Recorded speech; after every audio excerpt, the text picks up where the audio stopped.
It all starts in a modern city on a very sunny day, showing a large office building. Inside the office, we see our protagonist working as he wonders about a strange event from the day before. Focused on his keyboard, the guy tries to remember what exactly happened last night. Then he recalls how a blue screen suddenly appeared in his room and startled him quite a bit. Surprised by the floating shop window, he wonders if he's just seeing things. Taking a closer look, he tries to buy a tunic but can't because he doesn't have any coins. Soon after, he finds a hammer for smashing zombie skulls, costing 5 coins. This image gives him a vision of several zombies coming toward him, which makes him very worried. Back at the office, he ignores these thoughts, thinking his mind is just tired from exhaustion. Unexpectedly, his furious manager appears, walking toward him and shouting his name. The boss approaches the guy and asks if he's daydreaming again. Slamming his hand on the desk, he tells the young man to focus and asks if he took care of last week's work. Our protagonist knows the problem was with the other company, which didn't prepare the documents correctly. On top of that, he thinks his boss is incompetent and is now putting on a show for everyone to see. Annoyed by the lack of response, the manager glares at the guy with an angry expression.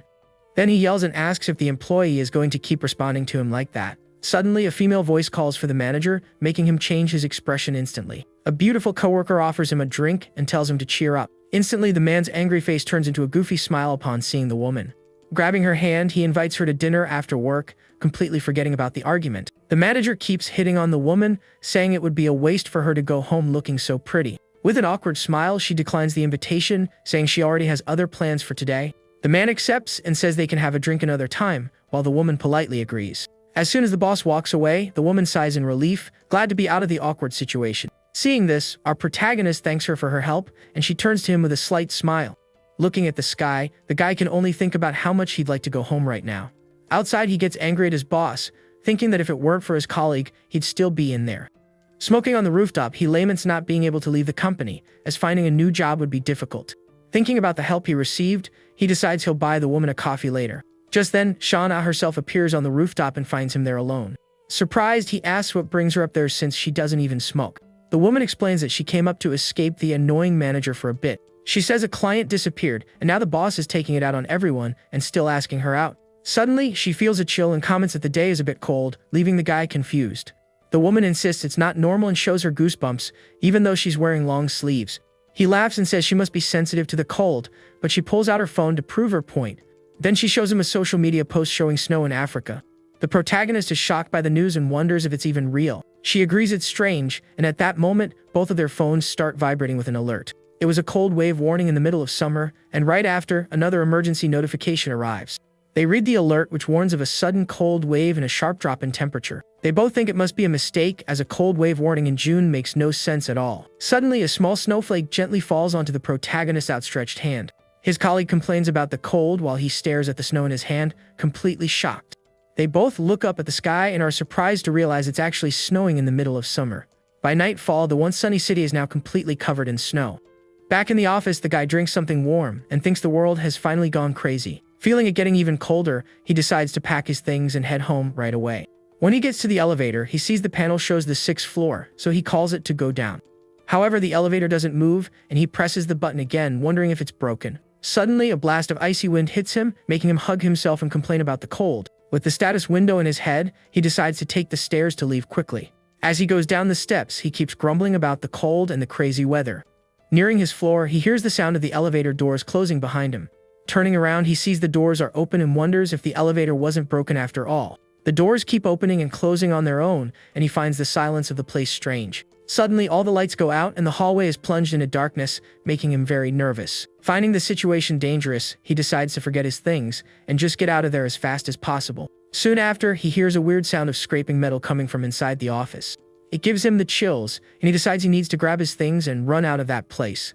He carefully enters the dark office to get his belongings and leave quickly. The guy finds the silence odd and remembers there were more people there before he went to the rooftop. Arriving at his desk, he finds it all messy and wonders what happened. He notices the place looks like it was abandoned in a hurry and calls out for someone. That strange sound from before and the mess give him a very bad feeling. Determined to leave as quickly as possible, he grabs his backpack to finally go home. At that moment, a scary shadow of a person appears on the wall behind him. Startled by the sudden presence, he quickly turns around to see who is there. Looking toward the meeting room, he feels that there's something inside. Walking toward it, he steps on something on the floor and realizes it's a dirty ID badge. He takes a step back and looks at the identification card on the floor with curiosity. As he picks up the badge, he sees it's covered in a red liquid and belongs to a colleague. Frightened by what he found, he falls backward and wonders what happened there.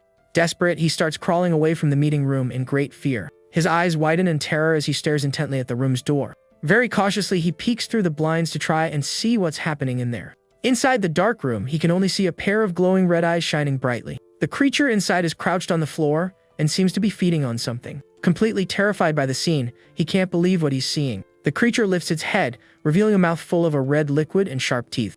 The guy is shocked to see that the creature is one of his transformed coworkers. Realizing their eyes have met, he panics and starts running away. The monster leaps over the desks and pursues him, violently knocking the protagonist to the floor. Fallen and scared, he can't believe he's face to face with a real zombie. The creature lunges at him, but the young man manages to dodge the attack by a hair's breadth. Terrified by the situation, he wonders what kind of scary creature this is.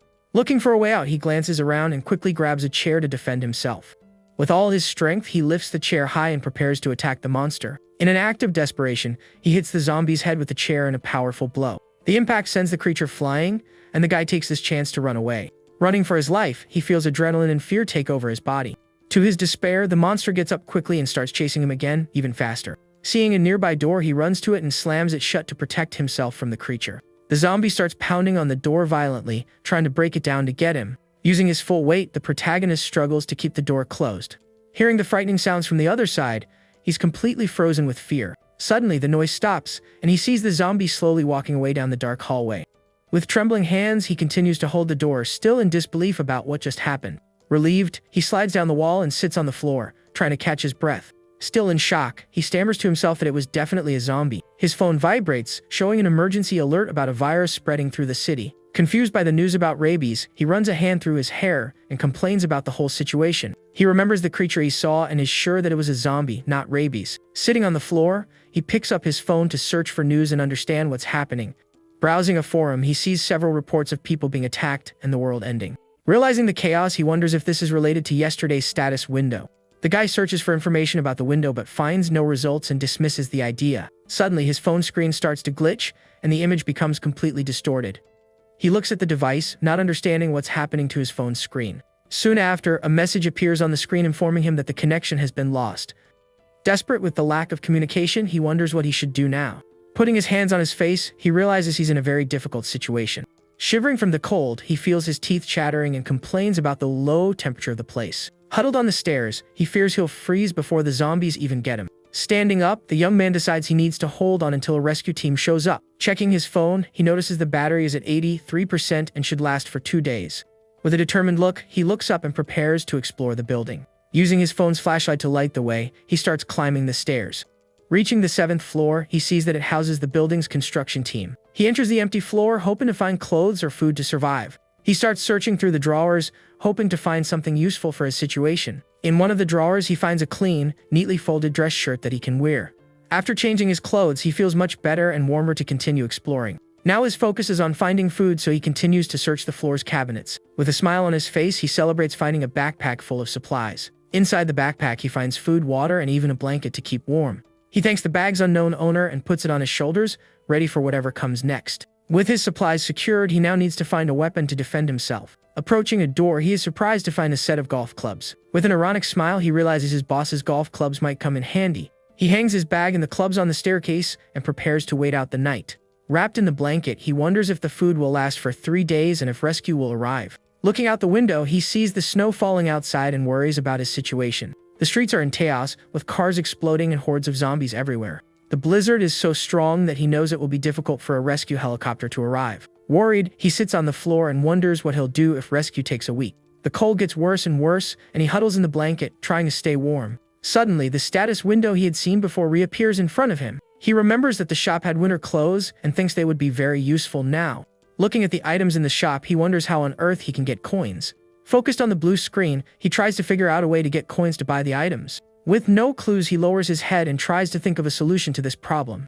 As the snow falls outside, he huddles in his blanket, feeling the cold increase more and more. Suddenly, he hears approaching footsteps and quickly gets up to investigate the source. The sound seems to be coming from the emergency exit door, so he prepares for a possible attack. The noise gradually gets louder, and he realizes something is trying to open the door. With his heart racing, the guy prepares for the worst and grips his golf club tightly. He throws off the blanket and positions himself to attack, thinking it's another monster. The doorknob starts to turn slowly, indicating the door is about to open at any moment. Holding the club with both hands, he raises it above his head, ready to strike. As soon as the door opens, the young man doesn't hesitate and launches an attack with all his strength. At the last second, a person runs in and narrowly dodges the blow. With no time to think, he prepares to attack again, golf club in hand. The man shields himself with his arms and desperately yells for him to stop the attack. Surprised, he recognizes the person as a coworker and slowly lowers his weapon. He remembers this was the annoying guy from the sales team and feels very disappointed. The man explains that he was in the break room when he heard knocking on the door from outside. He brags about being smart and locking the door from the inside to protect himself. The protagonist says he just opened the door and ran, making his colleague think it was easy. Not caring about the story, the man gets his attention and points to his own hand. The man then asks if he has any food because he's very hungry, and the guy is surprised. Our protagonist denies having any food, thinking he can't share his emergency supplies. He decides to offer only water, and the person thanks him while watching him strangely. Suddenly, the colleague grabs our hero's wrist and holds the bottle very tightly. With a desperate look, he asks if the young man is sure there's nothing else to eat. Seeing that strange reaction, the guy realizes something is very wrong with his companion. As he fills the bottle, he thinks about how unsettling the man's behavior is. He notices the man is sweating a lot despite the intense cold in the place. Out of nowhere, the man transforms into a monster and lunges to attack the protagonist by surprise. The creature grabs him and throws him violently to the ground, putting the guy in a dangerous situation. In a swift move, he manages to hit the zombie's face with the metal bottle he was holding. Seizing the opportunity, he grabs a golf club and prepares to finish the creature off for good. With all his strength, the young man lands a powerful blow on the monster's head, which falls to the ground. Even on the ground and injured, the zombie continues to growl and writhe in a frightening way. Seeing that the creature is still moving, he holds the club firmly for another decisive strike. Determined to survive, the protagonist strikes the monster several times without any mercy. The attack is brutal, and he keeps striking until he's sure the threat has been completely neutralized. He doesn't stop attacking the zombie on the floor, making sure it won't get up again. After the final blow, the guy finally stops and observes the result of his terrible actions. Completely exhausted and shocked, he tries to catch his breath after the intense fight. The status window appears in front of him, showing that he earned 1 coin from the fight. Noticing the connection, he opens the shop and sees that he now has 1 coin in his inventory. Looking at the items, he finally understands that he needs to eliminate zombies to earn coins. Annoyed, he realizes he risked his life for just 1 measly coin and gets frustrated. With a serious look, he analyzes the zombie's body on the floor to understand what happened. Approaching carefully, he investigates the body to see if he can find any clues. He then notices a bite mark on the man's arm and understands how he got infected. Kneeling on the floor, he sighs with relief and mourns the loss of his former colleague. He goes back to the office and sits down to rest and process everything that has happened. He smokes a cigarette and thinks that he can't trust anyone anymore in this situation. The guy finds a pack of cigarettes and puts it in his bag for later. Suddenly, he hears screams from outside and gets up to see what's happening. Looking out the window, he observes the horror scene unfolding on the city streets. A survivor bravely fights with a bat against a horde of hungry zombies. Unfortunately, he gets surrounded by the monsters and is quickly overpowered by their large numbers. In no time, the man is completely overwhelmed by the zombies with no chance of escape. The creature that got him turns around, revealing its now disfigured and terrifying face. Frightened by the scene, the guy steps away from the window and goes back inside the office. He sits in a chair and laments the terrible situation he's in now. Looking at the snow falling outside, he prepares for another long night of survival. Lying on a table, the protagonist tries to get some rest in the dark, cold office. By the 3rd day, his phone battery is at only 3%, and he's worried. With few snacks left, he has spent his time saving energy and looking out the window. During this time, he saw several people trying to escape, but they all ended up turning into zombies. Despite everything, he concludes that he needs to make a move and starts packing his gear to leave. Staying put will only bring him closer to the end, so he needs to find other survivors.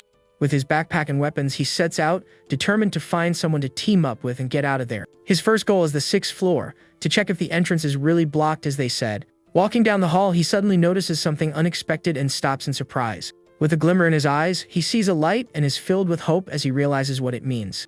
Excited by the discovery, he starts running through the office toward the light he saw in the distance. Reaching the window, he looks outside, but his joyful expression soon vanishes from his face. The landscape outside remains the same, with all the city buildings covered in a lot of snow. His eyes reflect the desolate city as he thinks about what to do next to live. He's disappointed to see it's still dark outside, and his hopes diminish a little.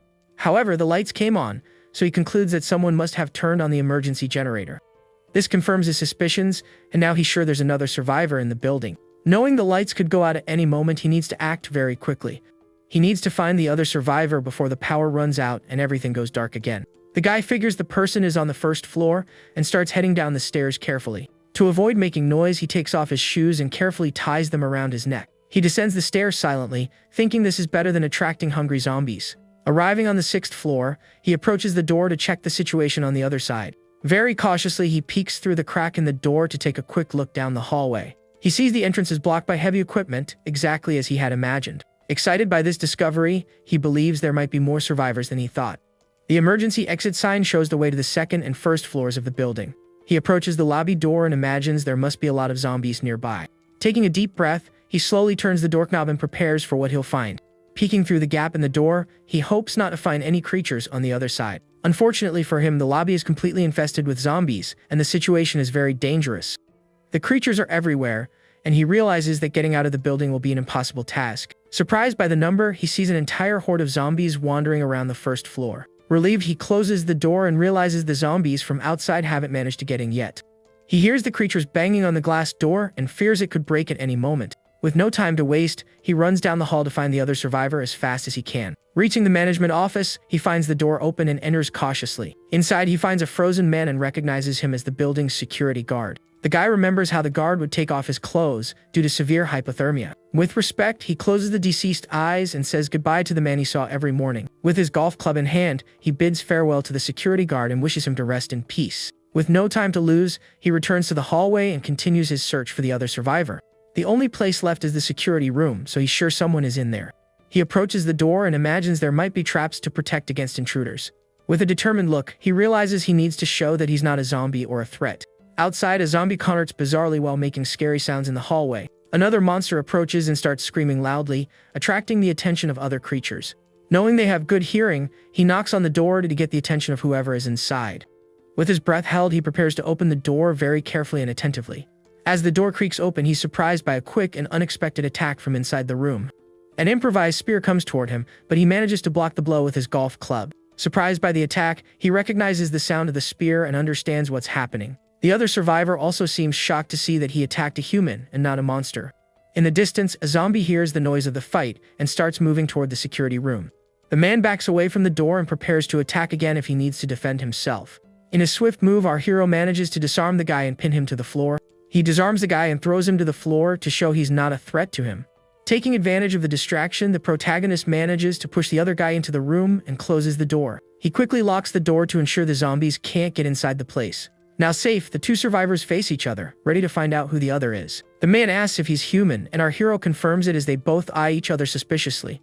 The protagonist explains he came because of the generator, and the other immediately understands the situation. To identify himself, he shows his ID badge and introduces himself as the assistant manager of the sales team. The man introduces himself too, but our hero worries about the possibility of him being infected. He analyzes the guy and notices he isn't sweating and seems to feel the cold, just like him. The two continue to stare at each other, and our protagonist tries to think of a plan for the situation. The other man notices the backpack on the young man's back and stares at him with a curious and attentive gaze. With the improvised weapon in hand, he remains on the defensive, ready for any move. The protagonist notices the other isn't hungry and concludes that he is not infected. He tries to get closer, but the man backs away, making him even more suspicious with his actions. Our hero realizes he's made the man tense and now needs to find a way to break the ice. With an idea in mind, he drops his golf club and takes the pack of cigarettes from his bag. The other man watches his movements carefully and remains on guard, not letting his defenses down. Our protagonist shows his hands to prove he doesn't want to fight and tries to calm the mood. He then remembers that smoking together can help people relax and decides to offer a cigarette.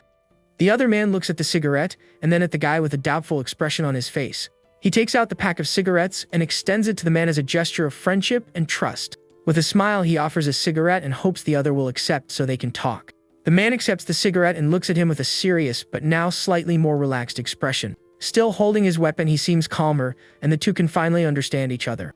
The man thinks for a moment and decides to accept our confident protagonist's offer. He takes the cigarette and asks for one to smoke, while putting his improvised weapon on the floor. Our hero puts out the cigarette on the table and the two finally start to relax a bit. The other guy says he feels alive again, and our protagonist agrees with a smile. Suddenly, the man's stomach rolls, and he gets embarrassed by the unusual situation. He explains he only ate half a chocolate bar, and our hero decides to help him with that. The protagonist figures he must have gotten the food from the break room on this floor. The man opens his backpack and shows some instant noodles, breaking them in half. He offers half to our hero and advises him to chew it well so he doesn't get sick. The two eat together, and the protagonist asks if he cleared out the entire second floor. The guy confirms it and says he no longer needs to worry about storing food in the fridge. With his mouth full of noodles, our hero continues the conversation with his new companion. Now calmer, they sit down to talk and better understand each other's situation. Our protagonist asks how the situation is on the second floor, and the man says it's not good. He says he was trapped in the break room with a colleague, and they shared the food. But his colleague insisted on leaving, while he thought it was better to wait for rescue to arrive. In the end, the colleague left and got infected as soon as he opened the break room door. Our hero comments that there seemed to be a lot of zombies, and the man confirms he saw 4 of them. He only left because his battery was dying and he needed to find a way out soon. The man explains that he distracted the zombies and crawled out to escape. Our hero praises the man for escaping from 4 zombies, and he appreciates the compliment. He then asks if the other guy was the one who turned on the generator, and the guy confirms it. Seeing a power strip, he understands the power was turned on to charge something. The man with glasses asks if the phone is still useful, and our protagonist looks at him confused. The other is surprised and asks if he survived all this time without using the internet. Our hero says there's no signal, but the man reveals that satellite internet is working. Shocked by the news, he remembers the company's Spacelink and confirms he knows it well. The man explains that there are still servers running in some online communities. He offers to charge our protagonist's phone and invites him to sit down. The phone starts charging, and our hero is finally able to connect with the world. He sees posts from other survivors and realizes the internet is indeed working. Grateful, he turns to the man and thanks him for all the help he has offered.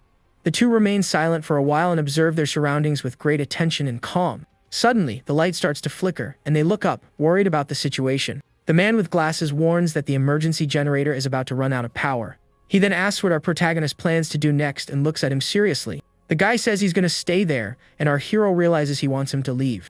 He understands he's a burden to the other, who just wants to protect himself and save food.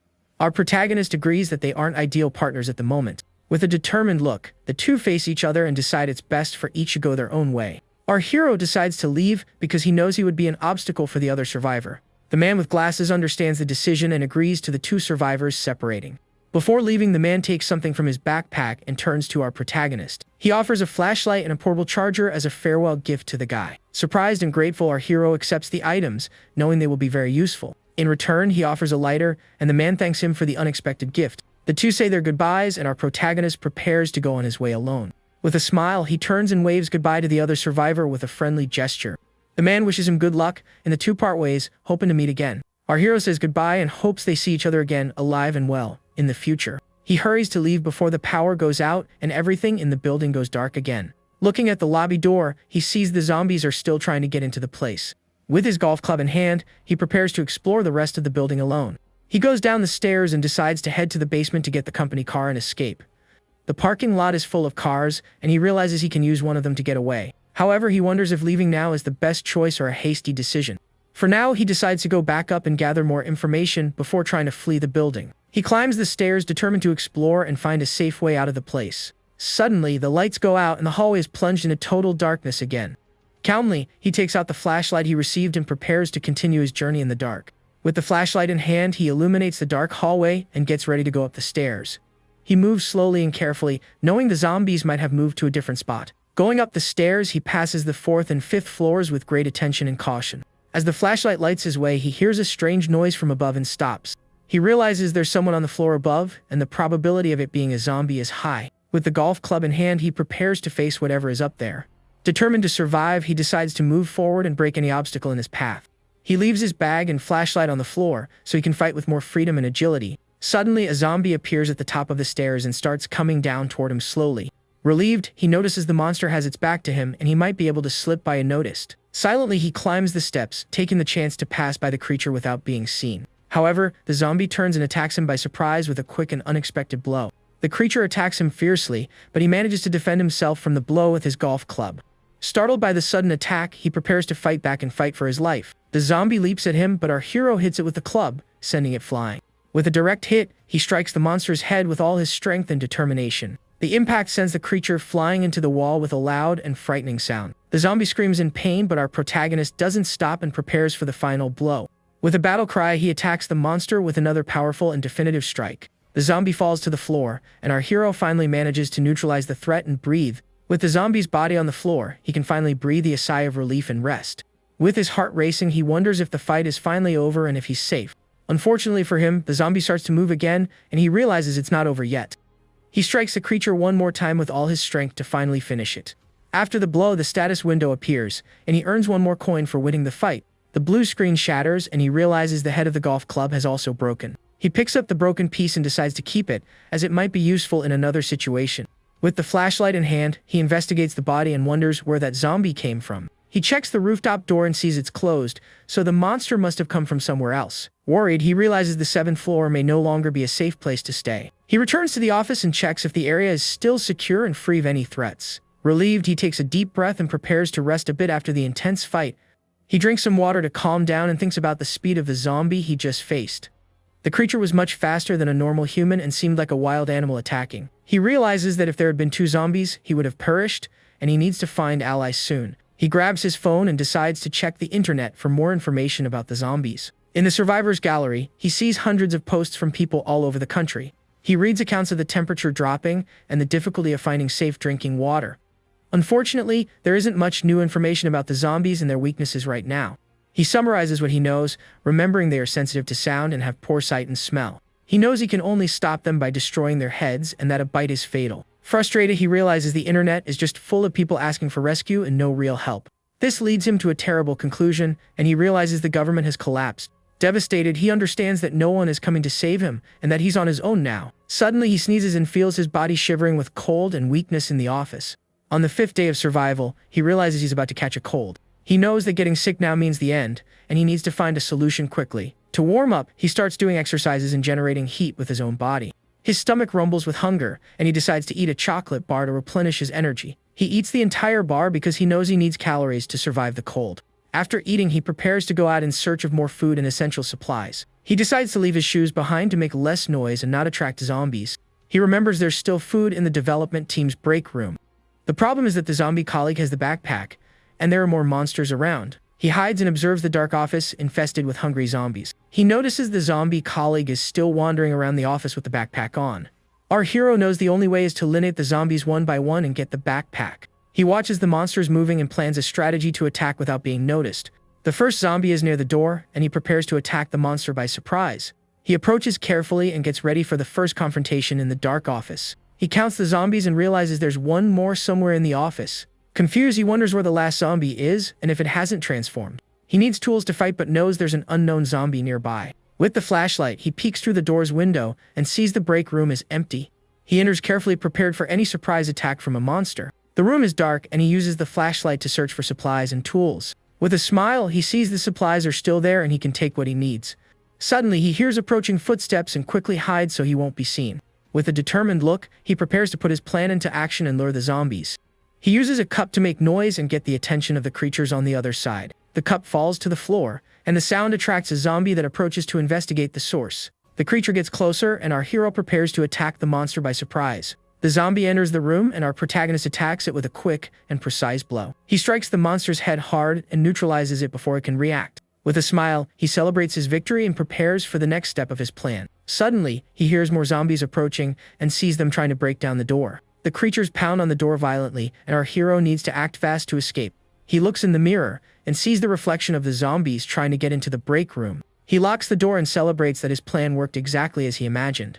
With the zombies trapped, he can finally grab the backpack with the food and supplies. With the flashlight in his mouth, he celebrates his victory and prepares for the next zombie. Suddenly, a zombie grabs him by the leg and pulls him to the ground with great force. The creature holds him tightly, and our hero realizes he's in trouble again. The monster opens its mouth to bite him, but he manages to defend himself just in time. He shoves the flashlight into the zombie's mouth to stop it from biting his arm. With the flashlight holding the monster's mouth open, he buys some time to think of a plan. The creature tries to bite the flashlight but can't, and our hero prepares to fight back. He tosses the flashlight into the air and lands a powerful punch on the zombie's face. The blow sends the creature flying, and he gets ready for the next attack. With the golf club in hand, he finishes off the zombie with a strong and precise strike. His eyes gleam with determination as he prepares to face the other monsters. He doesn't stop and continues to fight fiercely to survive in the dark office. After the fight, he rests and tries to recover from the intense and tiring confrontation. Exhausted, he runs a hand through his hair and realizes there are still more zombies to face. He looks in the mirror and sees the bloody handprints of the zombies on the other side. With 2 more zombies to face, he prepares for the next round of the fight. He picks up his flashlight and gets ready to finish off the monsters once and for all. With the flashlight in his mouth, he needs to end the fight before more zombies show up. He lures the last 2 zombies into the room and prepares for the final showdown. The 2 monsters enter the room, and he gets ready to fight both of them at the same time. He throws the broken piece of the golf club, and one of the zombies gets distracted by the object. The other monster attacks him, but he manages to dodge and prepare for a counter-attack. He uses the flashlight to blind the zombie and buy time to attack the other monster. With the zombie blinded, he prepares to attack the colleague with the backpack of supplies. The creature recovers and attacks him, but he manages to dodge and grab the object on the floor. With the piece of the club in his hand, he attacks the zombie with a swift and precise blow. He finishes off the creature and prepares to face the last zombie in the office. The last monster attacks him, but he manages to defend himself and strikes it with the broken club. The status window appears, and he earns 4 coins for his victory in the intense fight. He grabs the backpack from the zombie colleague and notices it's quite heavy with supplies. Now without a weapon, he decides to look for more supplies and tools in the office. He starts searching through desks and drawers for anything useful for his survival. In one of the drawers, he finds a portable charger and nutritional supplements. With a smile, he celebrates his luck and puts the new items in his backpack. Excited by the discovery, he decides to search the development team 2's area as well. He enters the room and starts looking for more useful supplies and tools. The guy manages to find a few things that will help him move forward. Happy with the result, he manages to find a charger and several supplements. With a full backpack and a flashlight in hand, he prepares for his next journey. He walks through the office, and now his goal is to explore another part of the building. Suddenly, he remembers the last zombie and worries about the possibility of an attack. Without a weapon, he knows he's in danger and decides to leave the office as quickly as possible. He runs through the dark hallway and steps on something on the floor, leaving a bloody mark. With the backpack in his arms, he finally manages to calm down and breathe a sigh of relief in the area. He laughs at the thought that he feels safe in the office despite the chaotic situation outside. Tired, he hugs the backpack and allows himself to rest a bit after so much stress. He decides to check what he managed to get in the backpack and prepares to organize his items. Inside the backpack, he finds chips, chocolate pies, cookies, and instant noodles. With a huge smile, he celebrates his luck and is thankful for finding so much food. With these supplies, he knows he can survive for a month if he has drinking water. As the adrenaline wears off, he starts to feel cold and shiver in the dark, chilly office. His wet feet make the situation worse, and he decides to wash up a bit to get warm. He washes his feet with the icy water and complains about the intense cold he feels in his body. Suddenly, he notices a wound on his foot and worries about the possibility of infection. Shocked, he wonders if he was scratched by a zombie during the intense fight earlier. He remembers he wasn't bitten and tries to calm down to avoid panicking in the situation. With his phone in hand, he researches the infection and whether scratches can transform him. He finds a post from another survivor who was scratched and didn't transform. Relieved, he reads that only bites can turn people into hungry zombies. With this information, he can finally relax and prepare for the next day. Happy that he's not infected, he celebrates the news and feels much more relieved. He puts his phone away and gets up to continue his journey in the dark, cold office. However, the problem now is the cold, and he needs to find a way to warm up. He tears up the blanket and realizes his feet are freezing, and he needs to warm them up quickly. With the status window in front of him, he opens the shop to see if there's anything useful for him. He looks for winter clothes and finds several options to protect himself from the cold. The shop offers clothes, boots, gloves, and winter hats, all costing 3 coins each. Frustrated, he complains that the items are sold separately and for the same high price. With no choice, he decides to buy the boots to protect his feet from the intense cold of the place. The boots appear in front of him, and he's surprised by the magic of the status window. He picks up the boots and tries them on, curious to see if they will fit his feet. The boots fit perfectly, and he realizes the items are customized for him. However, he knows the boots alone won't fix the cold, and he needs something more. He looks for more options in the shop but can't find anything that can help him in this situation. With a determined look, he continues to search for something that might solve his problem. Suddenly, he finds a mysterious item in the shop and decides to buy it to see what it is. He presses the purchase button and spends one of his coins to acquire the new item. A pair of sweatpants appears in front of him, and he's confused by the unexpected purchase. However, he uses a heat patch from the pants and feels a little more alive and warm. With his feet warm and a bit more comfort, he prepares for the next challenge. He complains about the price but knows the heat patch is essential for his survival. With the patch on his feet, he feels immediate relief and manages to warm up a bit. With a smile, he feels alive again and ready to face whatever comes next. Sitting by the window, he watches the snow fall and prepares for another day of struggle. On the 7th day, he goes to the sink and realizes the water has been cut off in the building. He prepares for the worst and fills his bottles with the water that was still left in the tap. With about 2 liters of water, he knows he only has enough for a few more days. Lying on the floor, he despairs, realizing the water ran out just when he was feeling better. He picks up his phone and sees that other people are also reporting the water outage. In a post, a survivor says he's going out to look for a nearby supermarket. Other people ask if he went, and the man confirms he's on his way and will post if he makes it. He sees the post and notices that the number of new publications is decreasing every day. With a sad look, he concludes that most of the survivors probably haven't made it. Looking out the window, he can barely see any signs of life and feels more and more alone. He tries to stay optimistic and believes there are still other survivors out there. On the 8th day, he checks the post from the man who went out and sees there's no reply. With his hope dwindling, he realizes he can no longer just sit around waiting for a miracle. He looks out at the snow-covered city and knows he needs to act if he wants to survive.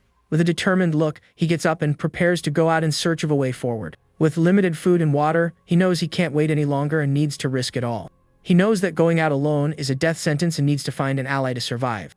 The problem is he needs a weapon to move around and look for other survivors. He only has a golf club which isn't very durable and breaks easily against the zombies. The shop offers a hammer for taking down zombies, but it costs a pricey 5 coins. With 5 coins, he could buy winter clothes and a heat patch to keep warm. He decides to explore the other floors for supplies and weapons before spending his coins. On the 4th floor, he enters an office and braces himself for what he might find inside. He's confused to see the empty office and wonders what happened to the people there. With his flashlight, he illuminates the area and realizes there's no one there and everything is silent. He notices bloodstains on the desks and keyboards and starts to get suspicious. Besides the stains, he smells a strange odor in the air and realizes it's the smell of zombies. He doesn't understand where the bodies are or what happened in the abandoned office. He tries to open a door, but it's locked from the inside, and he can't get in.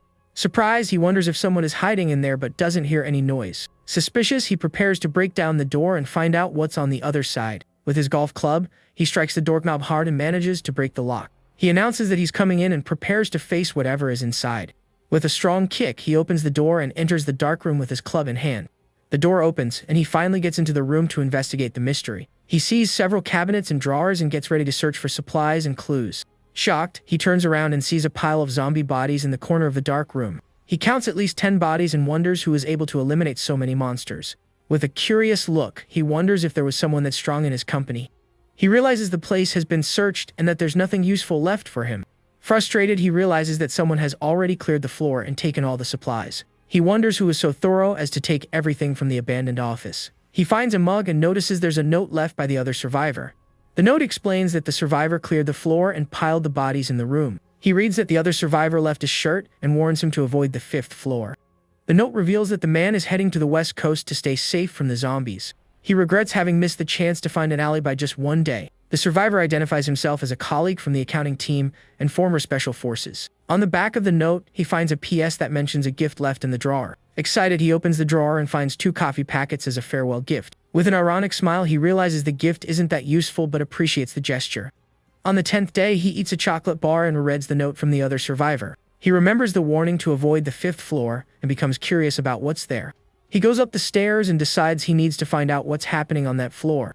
He approaches the door and prepares for the worst he might find on the other side. The tension rises and he gets ready for another confrontation in the zombie-infested building. He wonders why the 5th floor is dangerous since it's the president's office. He throws the paper away and decides to trust the other survivor's warning for now. He hasn't seen any signs of life since the day before and feels increasingly alone. As time goes on, the chances of finding an ally decrease and he needs to act fast.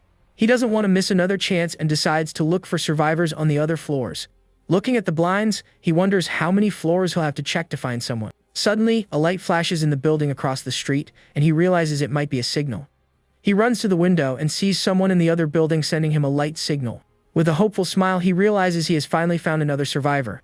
He sees the person in the other building but can't understand what they're trying to say. Confused, he tries to communicate with the other survivor, but the distance is a problem. He uses his phone to try and read the message the person is trying to send him. With the camera's zoom, he's able to read the note and understands the message from the other side. The note says there are people on the 6th and 7th floors and invites him to join them.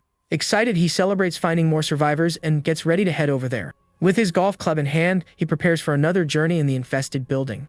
He goes to the president's office and wonders what he might find inside. He enters the room and is met with an unexpected and very surprising scene. Instead of zombies, he finds a private gym belonging to the company's president. Shocked, he realizes the president had his own private gym in the office. He sees that the entrance isn't blocked and wonders if the survivor cleared the path. He approaches carefully and identifies himself as an employee from the building's 7th floor. Suddenly, he trips on something and falls to the ground, knocking several objects off a table. He notices the door was broken down and that something strange is going on in there. He senses a presence behind him and turns to see a frightening shadow approaching. A zombie attacks him from behind, but he manages to defend himself with the golf club just in time. The creature knocks him to the ground, and he struggles to get rid of the monster with all his might. He manages to push the zombie away, but the monster comes back at him ferociously. He kicks the zombie hard, sending it to the other side of the room to buy some time. With the monster down, he prepares to finish the creature off with his golf club. With the zombie on the floor, he prepares for one more strike to end the threat. He attacks the zombie with all his strength and finally manages to neutralize the scary creature. Exhausted, he cries with relief and recovers from the intense and dangerous confrontation. He gets up and looks for supplies in the room but doesn't find anything useful. The status window appears and he gains one less coin, leaving him confused by the situation. He wonders if the survivor from the other building was lying about the allies. Suddenly, he hears a noise coming from a locker and approaches to investigate. Relieved, he realizes the man didn't lie and that there really is a survivor here. He prepares to open the locker and find the other survivor in the building. Hopeful, he gets ready to meet his new ally and fight for survival. He knocks on the door and says he doesn't want to hurt anyone and just wants to talk. He asks the person to identify themselves and says he came to join the others. Our hero introduces himself and says he's also an employee of the company from the sales team. With no response, he prepares to break down the door and enter the room by force. A voice asks if he's assistant manager Song, and he's surprised by the question. The door opens and he sees his coworker Sona standing there in front of him. Shocked, he realizes she's been here the whole time, hidden and safe from the zombies. The two sit down to talk, and he understands that she was there from the beginning. She tells him that last night someone knocked on the door, urgently asking for help. With a bad feeling, she refused to open it, but the man broke the door down. She hid in the break room, and the man turned to a zombie shortly after. Scared, she heard him growling and dragging himself down the dark office hallway. Our hero realizes that the zombie he eliminated was the man who attacked her. She asks if he has a weapon, and he points to the wooden spear in the corner. He notices the weapon is similar to the one the other survivor used and gets curious. The young woman explains that she sharpened a mop handle with a utility knife, and it's quite useful. He sees blood on the tip of the spear and realizes she's faced zombies before. However, he knows she could be a risk and a liability in a world like this. He prepares to leave, but she calls out to him and grabs his golf club to help. She says he's going to need a weapon and joins him in the fight for survival. She holds his arm and begs him not to leave her alone in the building. He apologizes but knows he can't risk his life for her at that moment. With tears in her eyes, she says she won't be able to survive on her own and asks for his help. He pulls away and says he's very sorry, but he needs to go his own way to survive. She reveals that she used to practice fencing and could be a useful ally in the fight. Surprised, he looks at her, and she shows him a scar on her arm to prove her skill. She says she cleared the entire 6th floor and can show him the bodies to prove her strength. With a determined look, she warns that he'll regret it if he leaves her behind. Impressed by her confidence, he begins to reconsider his initial decision. She boasts about having won a silver medal at a national sports festival. With a handshake, they finally seal their alliance and decide to fight together. She says she has searched the place and that all the clothes and food are here with them. He asks about the chargers, and she explains that the satellite internet is working. Surprised, she realizes they need to grab every charger they can find. He asks how many zombies she's faced, and she tells him it was 8 in total. She finds the chargers and puts them in her backpack so they can use them later. He's happy to have joined her and knows his chances of survival have increased. She only finds 2 chargers and puts them in her backpack for their journey. With everything ready, she asks if they can go, but he asks her to wait a moment. He looks down the dark hallway and prepares for the next step of their plan. He notices the marks on the door and asks what happened for it to be like that.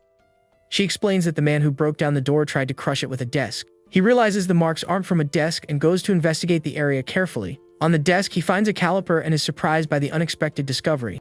With a smile, he picks up the tool and gets excited about finding a new weapon to fight with. He knows the metal tool is very sturdy and won't break easily. The young woman regrets that the weapon is short, but he doesn't mind that detail. With a smile, she says she has an idea to improve the new weapon they found. She takes the tool and starts working on her idea with great creativity. With the help of some tape, she attaches the caliper to a long mop handle. She shows him the new weapon, and he's impressed with his ally's creativity. The new weapon can be used as a spear and also as a grabber to pick things up. Grateful, he takes the new weapon and feels much safer to face the zombies. With her food and his combined, they no longer have to worry about supplies. He notices a frying pan in her backpack and asks where she got that item. Embarrassed, she explains that she brought it for a trade, but ended up forgetting it in her bag. He takes the frying pan and realizes it will be very useful for melting snow to drink water. She asks how he knew she was there, and he explains about the message he received. He tells her about the survivor in the other building, and she's surprised by the news. The two prepare to find the other survivors and join forces against the zombies. He explains that he received the message and shows her the phone to see the conversation. She reads the message and wonders if it's safe to join up with strangers. They both agree it's risky and that they can't trust just anyone in this situation. The young woman explains that she teamed up with him because it would be hard to find someone trustworthy. She doesn't want to take just anyone as a partner and would rather fight alone than in bad company. He agrees, and they decide not to join the group from the other building for now. She thanks him for considering her opinion and reveals that she thinks Manager Choi is alive. Surprised, he asks about the manager, and she explains what happened on the first day. She says the manager was with her on the 6th floor, but ran away and never came back. Scared, she ignored the man's pleas for help and only found out he escaped later. He asks when the manager left, and she says it was on the night of the 2nd day. He deduces that the manager might be on the 3rd or 5th floor of the abandoned building. If the other survivors don't get a response, they might try to join up with the manager. He worries that the manager and the others might team up and come after them later. They decide to ignore external factors and focus on their own survival. The good news is they have one more coin and can buy something from the item shop. He thinks about buying a hat to keep warm, but knows there are other priorities. He looks at the young woman and notices she's barefoot and must be very cold. He decides to buy the boots for her so she doesn't freeze and become a burden. With the decision made, he presses the purchase button and spends his coins on the boots. He decides to buy the boots for her but hesitates when he sees the other options in the shop. He feels selfish for thinking of himself and sighs, frustrated with the situation. He decides to choose later and falls asleep, tired from the fighting and daily stress. The next day, he wakes up with the sunlight and prepares for another day of struggle. He asks the young woman how much battery she has, and she checks her phone right away. She gets startled seeing him awake, and he complains that he's still not used to the cold. She confirms she charged all the batteries except the one he left behind yesterday.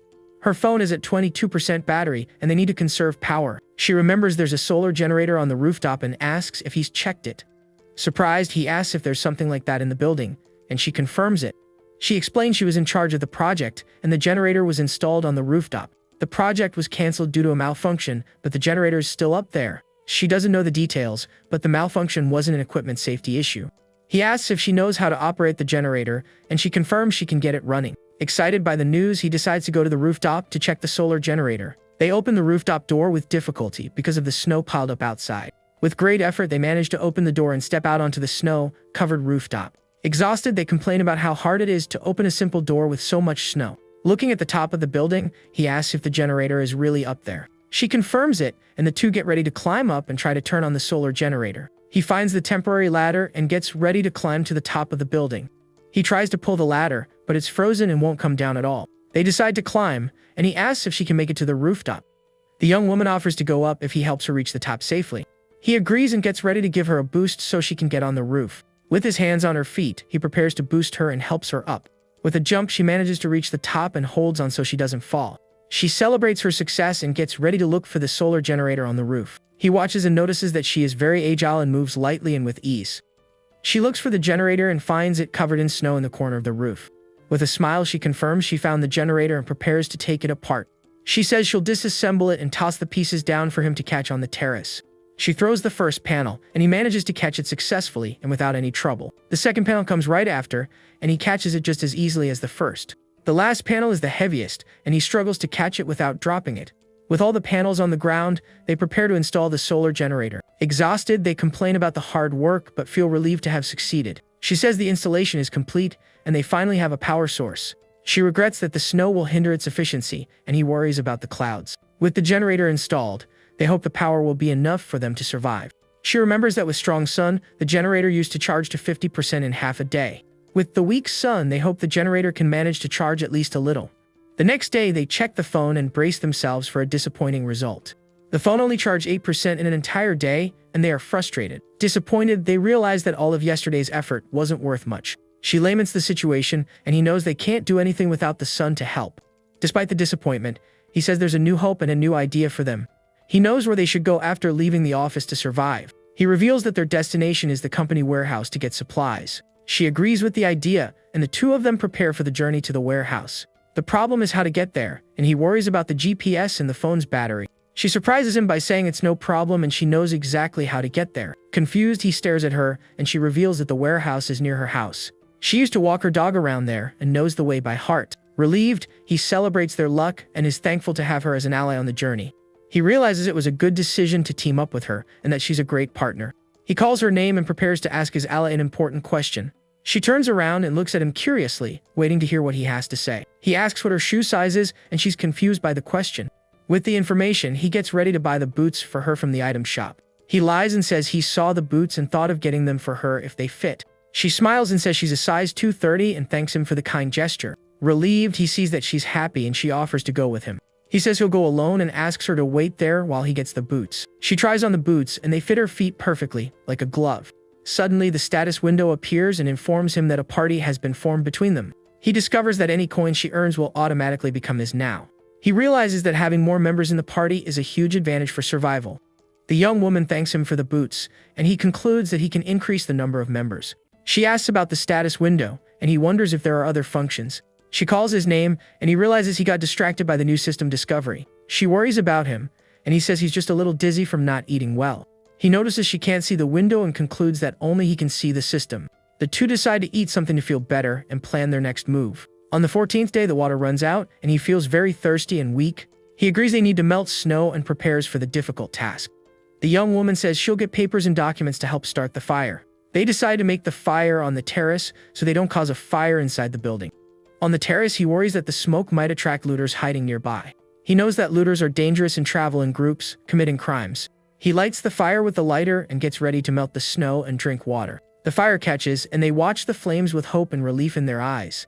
They warm themselves by the fire and feel the pleasant heat on their frozen bodies. The young woman feels alive again with the warmth of the fire and smiles, relieved by the sensation. She places the frying pan on the fire and starts melting the snow so they can drink water. The snow melts, and they finally have drinking water to quench their thirst and survive. They drink the warm water and feel refreshed and more energetic to keep going. He gets emotional drinking warm water for the first time in a long while and gives thanks. The young woman cries with joy and feels grateful to have found a little bit of comfort. They sit by the fire and feel happy that they didn't give up the fight. They decide they will fight until the end and survive the zombie apocalypse together. On the morning of the 15th day, he wakes up to the young woman urgently calling him. She wakes him up and he gets up, startled, not understanding what's happening. He asks what's wrong and she covers him with the blanket to keep him warm. She points to the building across the street and says the other survivors sent a message. Surprised, he asks what the message says, and she looks at him with a worried expression. She reveals that the other survivors are coming to their building to meet up. He gets up quickly and prepares for the arrival of the new allies in the building. The tension rises and they prepare for the meeting with the other survivors. With their imminent arrival, they hope the new allies will be trustworthy and strong. The message says they are coming to their building to join their group. He asks when she saw the note, and she says she woke him up as soon as she saw it. She warns that they move fast and will be outside soon. They worry that the fire attracted the others and that they might be looters. Since they don't know them, they decide not to join their group to avoid any danger. Suddenly, she points outside and warns that the other survivors have already arrived. They see 3 masked men approaching the building with weapons and backpacks. Shocked by how fast they were, they prepare for the worst that might happen next. They rush to pack their things and prepare for a possible confrontation. Meanwhile, the men fight off the zombies outside with great skill. They move quickly and fight systematically to take out the creatures. In a short time, they manage to clear the area and get ready to enter the building. Our hero calculates that it will take them 15 minutes at most to reach them. He finishes packing his things and asks if the young woman is ready to go. She says she's almost ready and they prepare to flee the location. Outside, the zombies continue to attack the men, who fight bravely to survive. Suddenly, a horde of zombies appears and surrounds the 3 survivors on the street. Surprised by the number, they realize they're in danger and need to run. They shout to run and start fleeing from the zombies that pursue them ferociously. The 3 of them run down the snow-covered street, looking for a safe place to hide. One of the men uses a sledgehammer to defend himself from the attacking zombies. He shatters a glass window to get inside the building and escape the horde of monsters. With a sledgehammer, the guy smashes the window, and the other one gets inside the building to escape the zombies. The protagonist then gets annoyed and complains about the situation they're in now. The young man asks if the girl left anything behind, but she replies that she got everything she needed. He then looks at some solar panels and decides it's better to leave them behind. The girl says they have no power without them, but he replies that survival comes first. Hearing this, the young woman falls silent and seems to agree with his decision. Then, the girl stands up and gets ready to keep moving with her companion. Suddenly, a very loud crash echoes down the hallway, startling the pair. Frightened, they realize the monsters are coming up the stairs to get them. Now they have 2 options, either go to the roof or go down to the lower floor. The roof would be easy to defend, but the cold is a problem, so he decides to go down. The plan is to go down to the 6th floor and then block the entrance to protect themselves. And so, the pair starts to go down the stairs carefully, trying not to make any noise. The young man tells the girl to stay ready, as danger could appear at any moment. However, they encounter 3 strange men coming up the stairs toward them. The tension rises, and the pair grips their makeshift weapons tightly to defend themselves. Suddenly, the protagonist feels something strange and time seems to slow down. His perception of the environment changes, and he can see everything more clearly now. The girl says that the same feeling from before has returned and is even stronger now. Scared, the girl looks at the manager and asks what the sensation she's feeling is. He answers yes and says the men must be looking for other survivors in the area. The strangers continue down and reach the 4th floor of the abandoned building. Meanwhile, the protagonist and the girl are standing on the 5th floor, waiting for the danger. He warns that the enemies are coming, and the girl says she already knows and is prepared. The two get into position, firmly holding their makeshift weapons for the fight. However, nothing happens and the young woman is confused by the sudden silence. The pair stares at the door, wondering why no one is coming up the stairs. The girl then notices something different about the manager and comments that he's acting strange. Suddenly, the young man reacts sharply and moves quickly away from the door. In the same instant, a nearby glass window suddenly shatters into several pieces. The girl asks if he's okay, while the young man wonders what just happened. The young man replies that he's fine and asks about her, and she confirms she's also unharmed. He then asks if the noise was from an explosion, and the girl agrees with the idea. The protagonist wonders why they would use explosives knowing the two of them were there. He remembers a warning that said not to go to the 5th floor if they could avoid it. The girl thinks that the department head is probably still alive somewhere. She figures that if they haven't moved, they must be on the 3rd or 5th floor of the building. The young man becomes worried and starts to suspect something terrible about the other survivors. He decides to go down to check, and his companion asks if they should go right now. The young man confirms and says that if he's right, then it's likely something bad has happened. The flashlight beam cuts through the darkness of the hallway, revealing dust in the air. The young man then pulls the girl into the room, and they explore the area carefully. The girl is startled by the destruction and asks what happened in that place. The manager tells her not to let her guard down, and the young woman agrees with him. Suddenly, the girl stops walking and stares at something on the ground ahead. She calls her companion and points into the darkness, asking him to look in that direction. The protagonist then looks where she pointed and is shocked by what he sees. Lighting up the room, they find a person on the floor in a red puddle. The young man asks the girl to wait and approaches to investigate the scene. He finds it all horrible and wonders why there are only 2 bodies and no more bombs. Looking at the door, he notices that it was completely destroyed by the explosion. Angrily, the young man complains about the situation and the difficult life he's leading. The young man wonders why they tried to take him out and then hears a familiar voice. He recognizes the voice as department head Choi, who is injured nearby. The chief talks about having no choice as we see his badly injured feet on the ground. The older man notices the pair's presence and is surprised to see them there. He calls out for Manager Song with a strange smile on his face, making the mood tense. The chief crawls on the floor and reaches his hand out toward the protagonist, calling for him. Manager Song is frozen in fear and surprise at the appearance of his superior. The man on the floor asks for help with a bizarre smile, and his leg is severely injured. The man on the floor begs for help and says he really wants to keep living. He yells that it's not fair and that he doesn't want to go like this, asking the manager for help. The protagonist just watches this scene with a dark expression, without saying a word. The girl approaches and asks if department head Choi is still alive. The older man looks at her with a surprised expression, not understanding the situation. Then the chief introduces himself to the young woman and crawls toward the two, asking for help. The young man says he's very sorry, but they don't have any medicine, nor are they doctors to help. Desperate, the man shouts loudly that he really wants to keep on living. He then says there is a way that he can survive this serious injury. His crazy idea is to turn into a zombie so he won't pass away, and he asks them to bring one over, or to take him to the 1st floor so he can be caught by the monsters. The manager apologizes and says he can't do that while pushing his hand away. With a firm gesture, the protagonist shoves the man's hand away from him. Furious, the chief yells and asks why they won't help him after he stopped the robbers. He accuses the pair of having an affair and wanting to run away together, which is why they won't help him.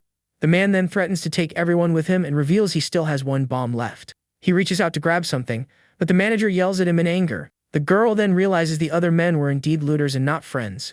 The young man confirms there was nothing in their bags, and the girl laments her broken shield. Crouching down, she checks her equipment, and the young man agrees with what she said before. The protagonist looks tense as he glances to the side, sweating a little after the decision.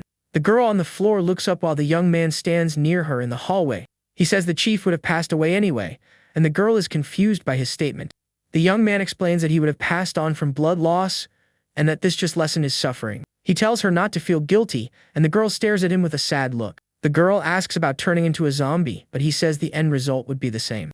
With wide eyes, the young woman seems to understand the logic behind his action. She then agrees with the young man and seems to accept the harsh reality of the situation. Through the broken window, we see the snow-covered city and the clear daytime sky outside. Suddenly, the girl points at something outside and quickly calls for the assistant manager. The young man approaches the window to see what caught his companion's attention. He is shocked to see a huge horde of zombies gathered on the street right below them. On an online forum, people are commenting about the explosion and the large number of monsters. Reading the messages, the protagonist says that they weren't the ones who spread the news. Now that the location has become a topic online, more looters and zombies are likely to show up. On the roof, he says that most of the monsters are still around from the day before. The young man concludes that the lobby must be packed, with no room to even walk properly. He decides they need to leave by the next day before the emergency exit is taken over. The young man then suggests they check the situation on the first floor of the building.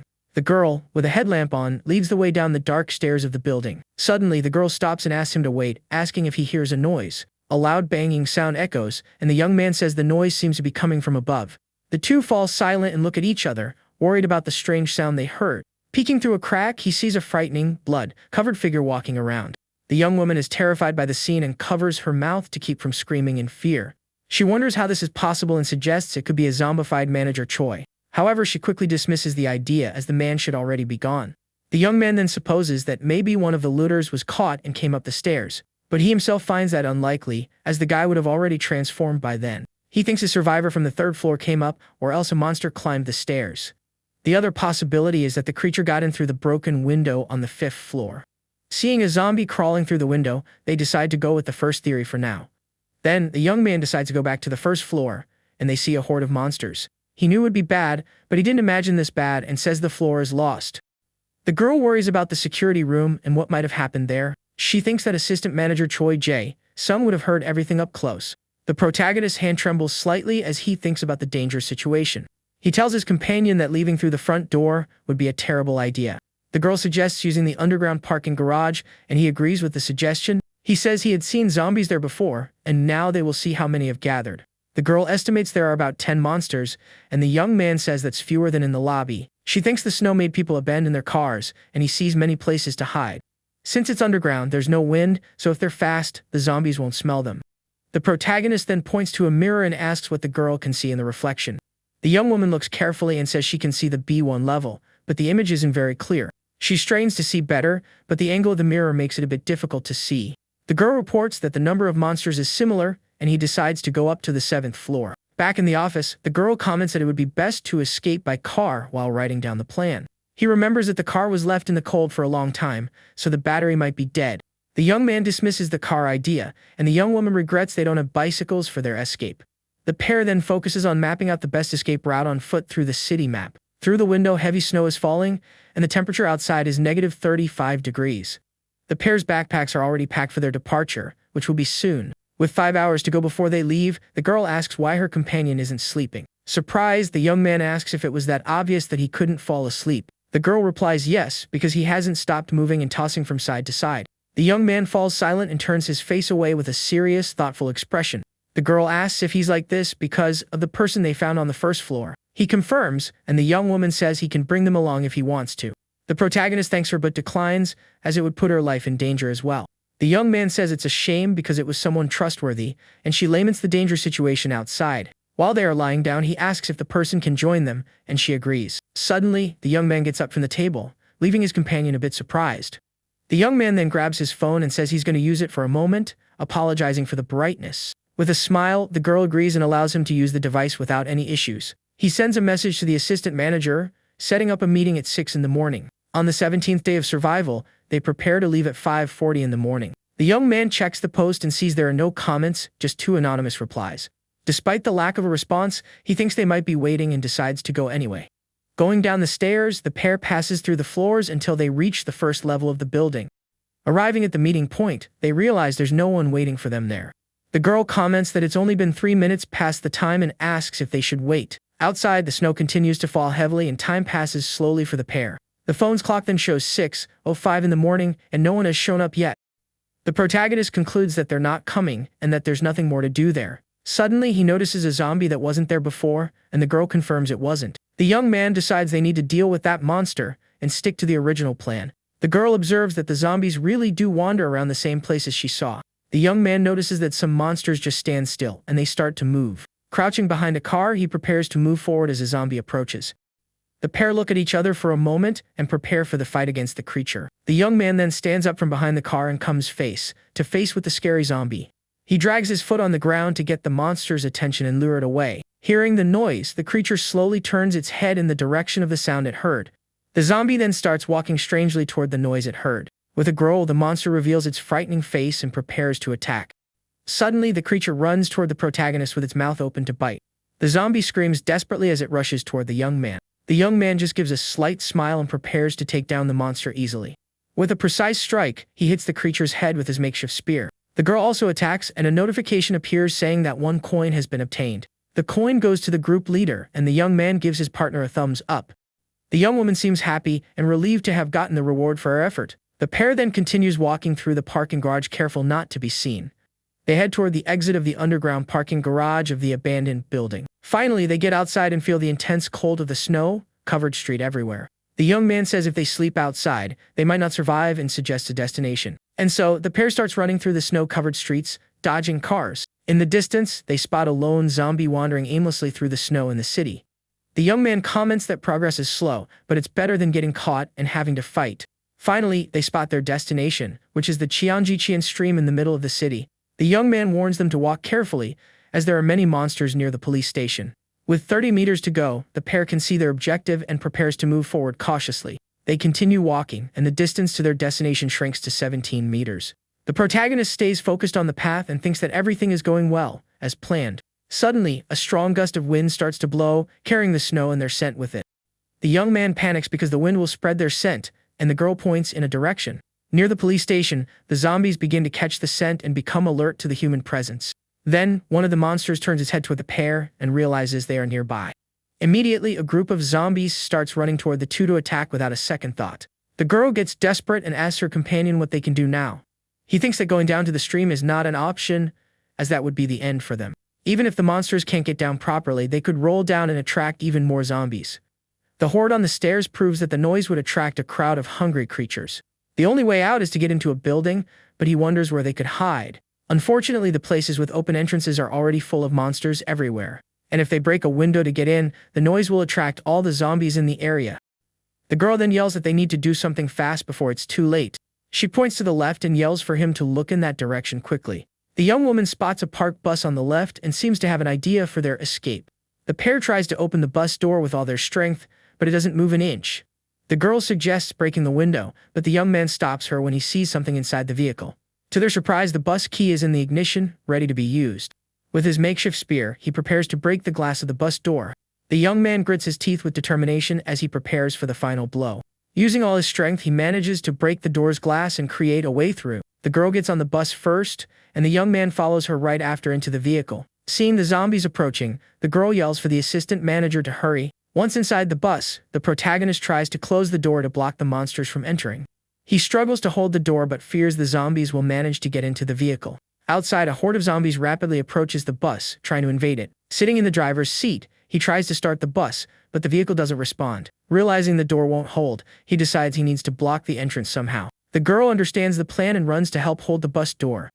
The pair struggles to hold the door while she begs for the plan to work. The bus wheels spin in the snow, but the vehicle can't get out of place. The pair grows worried as they realize the bus is stuck in the snow and won't move. The girl looks at the door in desperation as she pleads for the bus to work. The young man also becomes desperate, breaking into a cold sweat over their dangerous situation. The young woman yells that the zombies are coming, and the young man wonders why the bus isn't working. A zombie tries to get on the bus while the pair begs for the engine to finally start.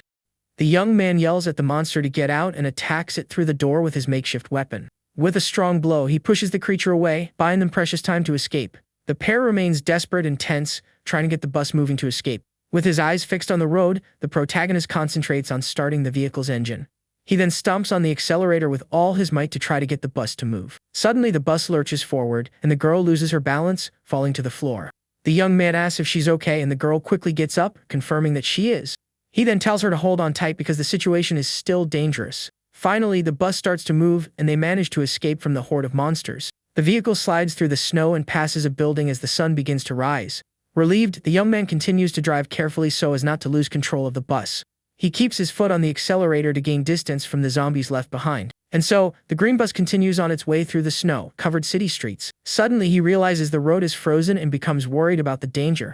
The young man tries to use the handbrake, but the bus starts to skid out of control. The vehicle's side mirror then hits a pole, sending sparks flying from the impact. Inside the bus, the girl looks on in fear and braces for a possible hard crash. She shuts her eyes tightly and grits her teeth, expecting the worst to happen next. The bus finally comes to a stop sideways in the middle of the street after skidding on the ice. The girl breathes a sigh of relief inside the bus and holds on tight to the metal bar. The young man says they managed to block the door and have solved the immediate problem. Remembering the monsters outside, the pair wonders what to do now that they're trapped.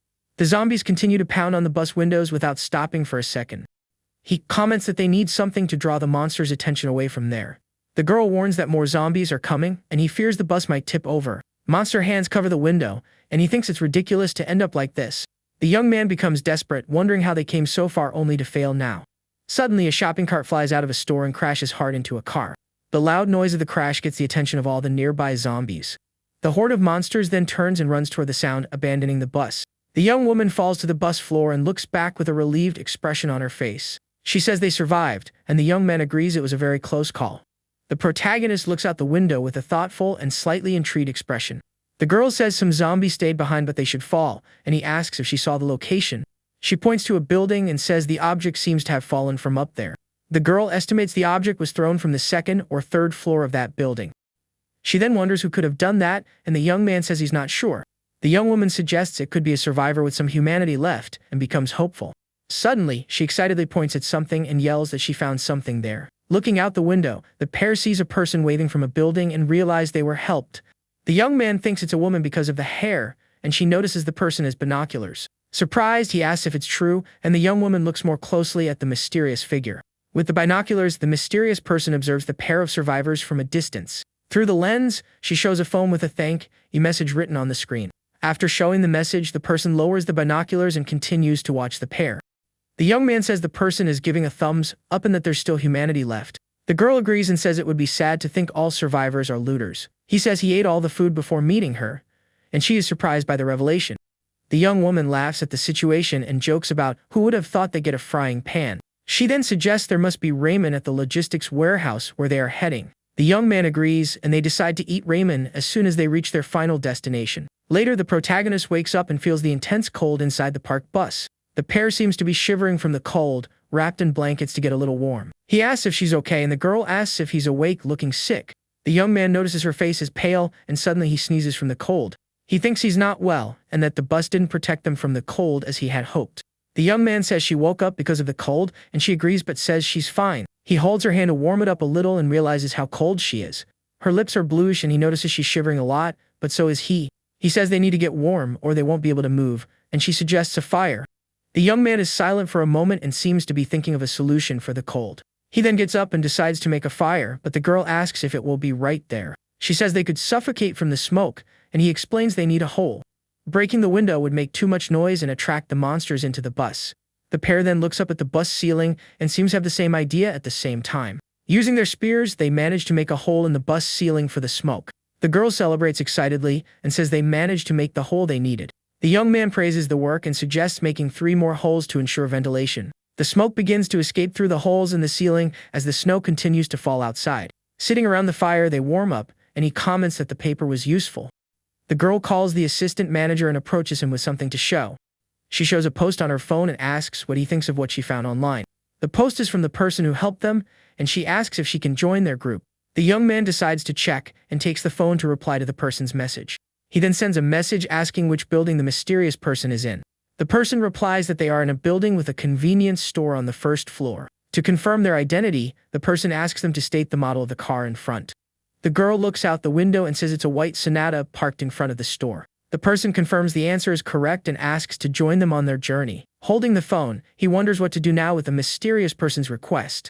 Meanwhile, in the survivor community, someone says they opened the window to look outside. The guy was scared when he saw a zombie on the wall and threw everything he had to knock it down. The creature was clinging to the window, trying to get in, while the guy threw objects at it. Scared, he wonders if the monsters can now do parkour or are some kind of mutant. It turns out the zombie was the director of a climbing gym and used his old skills. The clock shows 8:56 in the morning, and we see the building where the survivor is. Inside the bus, the pair prepares to leave and meet the person who helped them earlier. The girl then asks the manager what he thinks about the post on mutant zombies they saw. The young man says he was already expecting it, and the girl gets curious, asking how he knew. He remembers that the 5th floor window was broken and that the zombies climbed up the wall. Walking down the street, they observe the zombies, and the girl understands how they got up there. The young man says they are getting close, and the pair continues walking with great care. Exactly at 9 in the morning, a new character comes out of a building and walks toward them. With a serious expression, the mysterious young woman approaches the survivor couple on the street. The protagonist's companion asks if this is the person they came to meet. The newcomer waves happily, and the girl feels envious of her very warm winter jacket. The protagonist smiles and thinks that maybe they can get winter clothes now too. Suddenly, a zombie attacks the new ally from behind and throws her to the ground with great force. Lying in the snow, the young woman looks up at the sky, shocked by the surprise attack she just suffered. The pair is shocked and frozen by the horrible scene that just happened right in front of them. They watch the girl on the ground as zombie growls echo through the street. The young man covers his mouth with his hand and feels a knot in his stomach at the terrible sight. Several zombies approach, drawn by the scent, and surround the young woman lying in the snow. The protagonist realizes that if they stay there, they will also be in danger of being caught. With regret, he decides they need to leave and leave the new alley behind. The couple then turns their backs and starts walking away from the tragic scene. The young man stops for a moment and looks back, seeing the girl reluctant to leave. He touches her shoulder and says they need to get away from that dangerous place. With a sad look, she agrees, and they continue walking away from the commotion. The girl then spots a convenience store and points in that direction with her flashlight. The young man smiles upon seeing the store and seems to have an idea for finding supplies. However, his smile fades when he realizes the store is completely empty. He comments that it's no wonder there were no zombies around with the store being empty. The girl notices that the soda cans have been crushed and suggests checking the storage room. In the storage room, they find a few intact drink cans on the floor. To their surprise, they are cans of beer that someone seems to have left there on purpose. The protagonist's companion asks if they should take just 2 cans of beer. In a subway station, the turnstiles are stopped to the red "Do Not Enter" sign. The young woman laments that the clothing stores were all looted and they found nothing. The young man says he had hope, but the girl didn't expect winter clothes in the summer. She never imagined everything would be looted, and he finds it funny that the cell phone store is intact. They will have to walk more than they thought, but it shouldn't be more than 20 kilometers. The girl then remembers seeing something strange on the wall and shows her partner the phone. She took a picture of a message written on the wall of the subway station they passed. The message said that the chaos exceeded expectations and the person didn't know what to do. The protagonist finds the message creepy, and the girl warns that the battery is dead. He then decides they need to keep walking, and the pair continues down the corridor. With slow, careful steps, they explore the dark and silent subway station. Holding their makeshift weapons, they light the way with their small flashlights. The young man comments that the place is very clean, and the young woman agrees, finding it all strange. The lack of zombies or bodies means they are all gathered somewhere. The girl gets goosebumps just thinking about encountering a horde of monsters all at once. Suddenly, they reach the tracks and find a train stopped at the station platform. Carefully, the young man lights the way and points the flashlight for the young woman to go ahead. Standing in front of the train, the pair prepares to investigate the inside of the vehicle. A torn piece of paper on the ground catches their attention near the train door. Inside the train, the girl says there's nothing. He confirms, not even bodies on the floor. Suddenly, the girl spots something strange and asks what that object on the seat is. The young man gets closer to see better, and the young woman opens the mysterious wooden box. Inside the box, they find a very sharp and shiny kitchen knife. The young man thinks the range is short, but the sharp blade could be very useful for them. The girl then shows a Bluetooth speaker she found and suggests using it to attract zombies. He regrets not arriving sooner, as there's nothing else useful on the abandoned train. The pair then decides to leave the train and continue their journey through the subway station. They walk carefully through the dark and silent station, moving forward. Suddenly, a tall, shadowy figure appears in the corridor, and they wonder what happened. The young man stops suddenly, and the figure in the darkness catches the pair's attention. The pair becomes alert and prepares for the danger that may lie ahead. The young man throws a rock to test its reaction, and the figure doesn't move an inch. The creature remains motionless, showing no reaction to the noise of the rock. The flashlight beam reveals a huge, terrifying zombie standing in the middle of the corridor. The young man is impressed by the monster's size, and the girl recognizes it immediately. She explains that he was a professional baseball player before retiring from the sport. The protagonist understands the reason for the monster's physique and decides to avoid a fight if possible. The pair then tries to pass the zombie silently so as not to draw its attention. Suddenly, the monster lets out a growl and turns toward the survivors. The couple is startled by the zombie's sudden reaction and freezes in fear. The zombie then turns its head and looks directly at the pair with its lifeless eyes. Suddenly, the monster's eyes glow, and the young man realizes that a confrontation is inevitable. The young man says to use the same plan as before, and the girl runs to distract the monster. Holding his spear firmly, he prepares for the attack as the zombie advances. The monster runs toward him with impressive speed, and he is surprised. The zombie gets close and tries to attack, but the protagonist manages to defend himself in time. He manages to hit the monster's chest with the tip of the spear, creating an opening. The young man then yells for his partner to attack, while he holds the creature with his weapon. The girl takes the chance and hits the zombie's head with a golf club. The blow is so strong that the club's head shatters into pieces on impact. The girl is shocked to see her weapon broke and looks at the remaining piece. Even with the blow to the head, the zombie remains standing and turns to attack the young woman. With glowing red eyes, the creature moves quickly toward her. The young man tries to hold the monster with the spear, but the creature's strength is impressive. The spear breaks under the zombie's force, and he can't stop the attack. The monster then manages to grab the girl by the neck and lifts her into the air with ease. The young woman struggles as the zombie tightens its grip on her neck and opens its mouth. With the knife they found earlier, she manages to free herself from the creature's grasp. With eyes full of determination, the girl prepares for a counterattack. She then hits the monster's head with a precise blow using the sharp knife. The giant zombie finally falls to the ground, defeated by the young woman's accurate strike. The monster's body lies on the ground and the pair gets a moment of peace. The young man comments that the monster's physical strength was insane, even with the spear in its shoulder. He apologizes for not holding it back, but the girl says there was nothing else they could do. The girl then holds the knife and suggests attaching it to the tip of the spear to reinforce the weapon. The young man loves the idea and says the sharp knife will increase the spear's piercing power. With duct tape, they attach the knife to the spear's tip, creating a more powerful weapon. The girl shows off the improved spear and says everything is ready for them to continue their journey. After fixing the weapon and resting, they decide to move on through the station. They pass through D-Moon Station, and the girl complains about not finding anything useful on the trains. Walking along the platform, the pair approaches the next station called Sundang. Suddenly, a loud explosion echoes through the dark tunnel ahead of them. The young man becomes alert and wonders if the noise was from a nearby explosion. He realizes they can't go in that direction and need to retreat immediately. The young man yells for them to go back, and the pair runs back to the train they were on. They hide inside the train and wait to see what caused the explosion in the tunnel. Tired and scared, the pair tries to catch their breath inside the dark train car. The girl asks what that was, and the young man tells her to be quiet so as not to attract attention. They look out the window and try to figure out what's happening in the dark tunnel. Suddenly, a loud sound of footsteps echoes down the corridor, and something approaches quickly. Desperate screams from zombies mix with the footsteps, and a horde appears in the tunnel. A crowd of monsters runs toward them, fleeing from something even more dangerous. The girl asks if they should fight, but the young man says to wait for now. Hidden, they watch the horde of zombies run past on the subway platform. The protagonist stands at the train door, holding his spear and watching the monsters. The horde continues to run desperately and passes right by the train where they are. The young man grips his spear tightly and prepares for any danger that might arise. Several zombies run and scream past the open door of the train car. The young man looks out the window and watches the horde of monsters continue down the tunnel. He sighs in relief, but the girl warns that it's too early to relax and feel safe. Looking into the dark tunnel, they realize the danger is not over yet. Now they have two options: either go to the station full of zombies that have calmed down, or head in the direction of the explosion into an unknown and dangerous place. The girl then suggests they just hide and wait for the danger to pass them by. He finds the idea too risky, as the monsters might not pass by as they did before. The slow-walking zombies might catch their scent and discover their hiding spot. The pair falls silent and thinks about what the best decision would be now. With a determined look, the young woman says she will follow the assistant manager's lead. The young man then decides to go back the way they came before the monsters see them. The pair starts running back along the platform to escape the imminent danger. Some zombies that were left behind begin to notice the survivors' presence. The protagonist runs as fast as he can and thinks they are just a little way from escaping. The young man warns that they need to climb up quickly to escape the approaching zombies. He realizes they are already in Section 3 and the monsters are getting closer. The girl grabs something from her bag as the pair prepares for the difficult climb. Sitting on the edge of the platform, the young man waits for his partner to get ready to climb.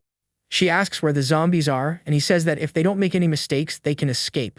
He then extends his hand to help her climb up to the upper platform safely. The young woman takes his hand, and he pulls her up forcefully, complaining about the slippery sweat. With sweaty hands, he holds her hand tightly so as not to let her fall in the darkness. Suddenly, her hand slips, and he can't hold onto it firmly enough. The girl then falls back onto the lower platform, and the young man becomes desperate about the fall. The zombies notice her presence and turn toward the sound of the fall. The girl is silent for a moment, still dazed from the unexpected fall. Scared, she looks at the monsters and realizes she's in a very dangerous situation. The horde of zombies then starts running toward the young woman on the platform. The protagonist desperately shouts her name from the higher platform. He yells for her to get up, and the young woman quickly stands up to escape the monsters. The young man extends his hand again and manages to grab her arm more firmly. With great effort, the pair works together to escape the rapidly approaching zombies. One of the monsters manages to grab the young man's leg and tries to pull him down. The girl looks down with a shocked and fearful expression upon seeing the zombie holding on. With a strong kick, the girl manages to get rid of the zombie that grabbed his leg. The creature falls back onto the lower platform, and the pair finally manages to climb up. Other zombies approach and surround the fallen monster to devour it without mercy. The young man yells for them to run now, and the pair moves forward on the platform in safety. They run and find a door to go up to the next level of the subway station. The pair runs up the stairs to escape the zombies still on the platform. At the top of the stairs, a zombie appears by surprise and tries to attack the protagonist head-on. The young man manages to defend himself and pushes the monster away with a well-aimed blow. The girl watches the scene with a determined look and prepares for the fight to come. The young man finishes the creature with his spear and prepares to face the next enemies. With a serious look, he turns and gets ready for the next wave of monsters that comes. The pair then advances and attacks the zombies coming up the stairs to surprise them. One of the monsters screams in pain as it's hit by the survivors with their weapons. The silhouette of a zombie is pierced by the protagonist's sharp spear in a precise strike. The girl prepares to attack with her weapon and shows her skill in hand-to-hand combat. A monster screams in pain and agony as it's hit hard by the young woman's spear. Another zombie screams desperately as the pair continues to fight for survival. The young man dodges an attack and prepares for a counter-attack against the monster. The girl lands a strong kick to a zombie's chest and knocks it to the ground with the impact. With her spear, she prepares to deliver the final blow and finish off the creature for good. After a long fight, the pair finally manages to get into a safe room in the station. Tired and injured, they sit on the floor to catch their breath and rest for a bit. The young man says that was a close call, and the girl agrees, taking a deep breath of relief. He asks how it is outside, and she says she can't see any zombies nearby. The young man then sits on the floor and takes a deep breath, feeling the relief of being alive. Suddenly, he remembers something and asks about her leg with concern. The girl looks at her boot and sees bloodstains but doesn't understand what happened. She gets scared thinking she might have been bitten but tries to calm down and deny it. The young woman then remembers feeling something brush against her leg during the chaotic fight. With wide eyes, she panics at the thought of having been infected. The young man asks her to calm down and says he will check the wound carefully. He holds her foot and sees a small scratch on her ankle, but nothing too serious. Relieved, he says it wasn't a bite but just a scratch from a zombie's claw. The girl is surprised and asks if zombies now have sharp claws too. He confirms they do and tells her not to worry because he was also scratched and is fine. The girl asks if it's true, and he reassures her with a confident and calm look. The young man states with certainty that she will be fine and doesn't need to worry about the scratch. With an expression of pain and relief, the young woman takes a deep breath and tries to calm down. She starts to cry and says she seriously thought that would be the end for her. Her leg shows a small scratch, but the injury doesn't seem to be serious. The young man says it was good to find a first aid kit to disinfect the wound. He complains that the kit is incomplete with no alcohol coagulants or saline solution. The girl agrees that they were lucky to find the kit anyway. He notices the food has been looted, but his partner thinks the looters passed through quickly. The protagonist suggests they rest for a bit, and the young woman agrees with the idea. Suddenly, he hears a noise and turns to investigate the source of the sound. With a surprised look, he notices something he hadn't seen before in the room. He finds a key shining on the floor and realizes there was still something useful there. With the key in his hand, he smiles and says he won't have to worry about where to sleep. He looks for something else and complains that he messed everything up in his haste to find it. Rummaging through a bookshelf, he finally finds what he was looking for. With a victorious smile, he finds the subway station's logbook. Flipping through the logbook, he finds important notes about the station's routine. He finds a locker password written in the logbook and celebrates the discovery. The young man then goes to the locker and prepares to open it with the password he found. He turns the lock and manages to open the locker, to his companion's surprise. The girl asks if he knew what he was doing, and he confirms with a smile. With wide eyes, she is shocked and can't believe what she's seeing. She then asks how he knew all that and is very curious to find out. The protagonist then reveals that he used to work in the subway before the apocalypse. He explains that he learned that the codes for the safes are always in the logbook. The girl asks if there's anything special in the safe, and he says it's mostly keys. However, the young man reveals that the most important item for them is stored inside. With a smile, he opens a wooden box and reveals a shining gas gun inside. The young man explains that subway stations always keep firearms for emergencies. The weapon is for cases of robbery or attack, as employees need to be prepared. He then hands the wooden box to his partner and asks her to keep it safe.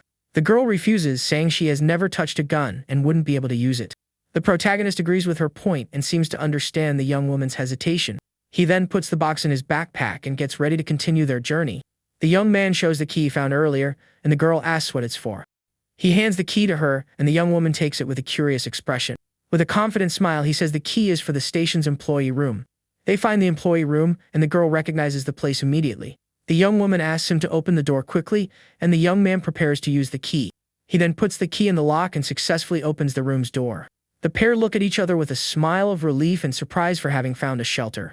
They enter the room, and the girl holds the door to make sure no zombies follow them.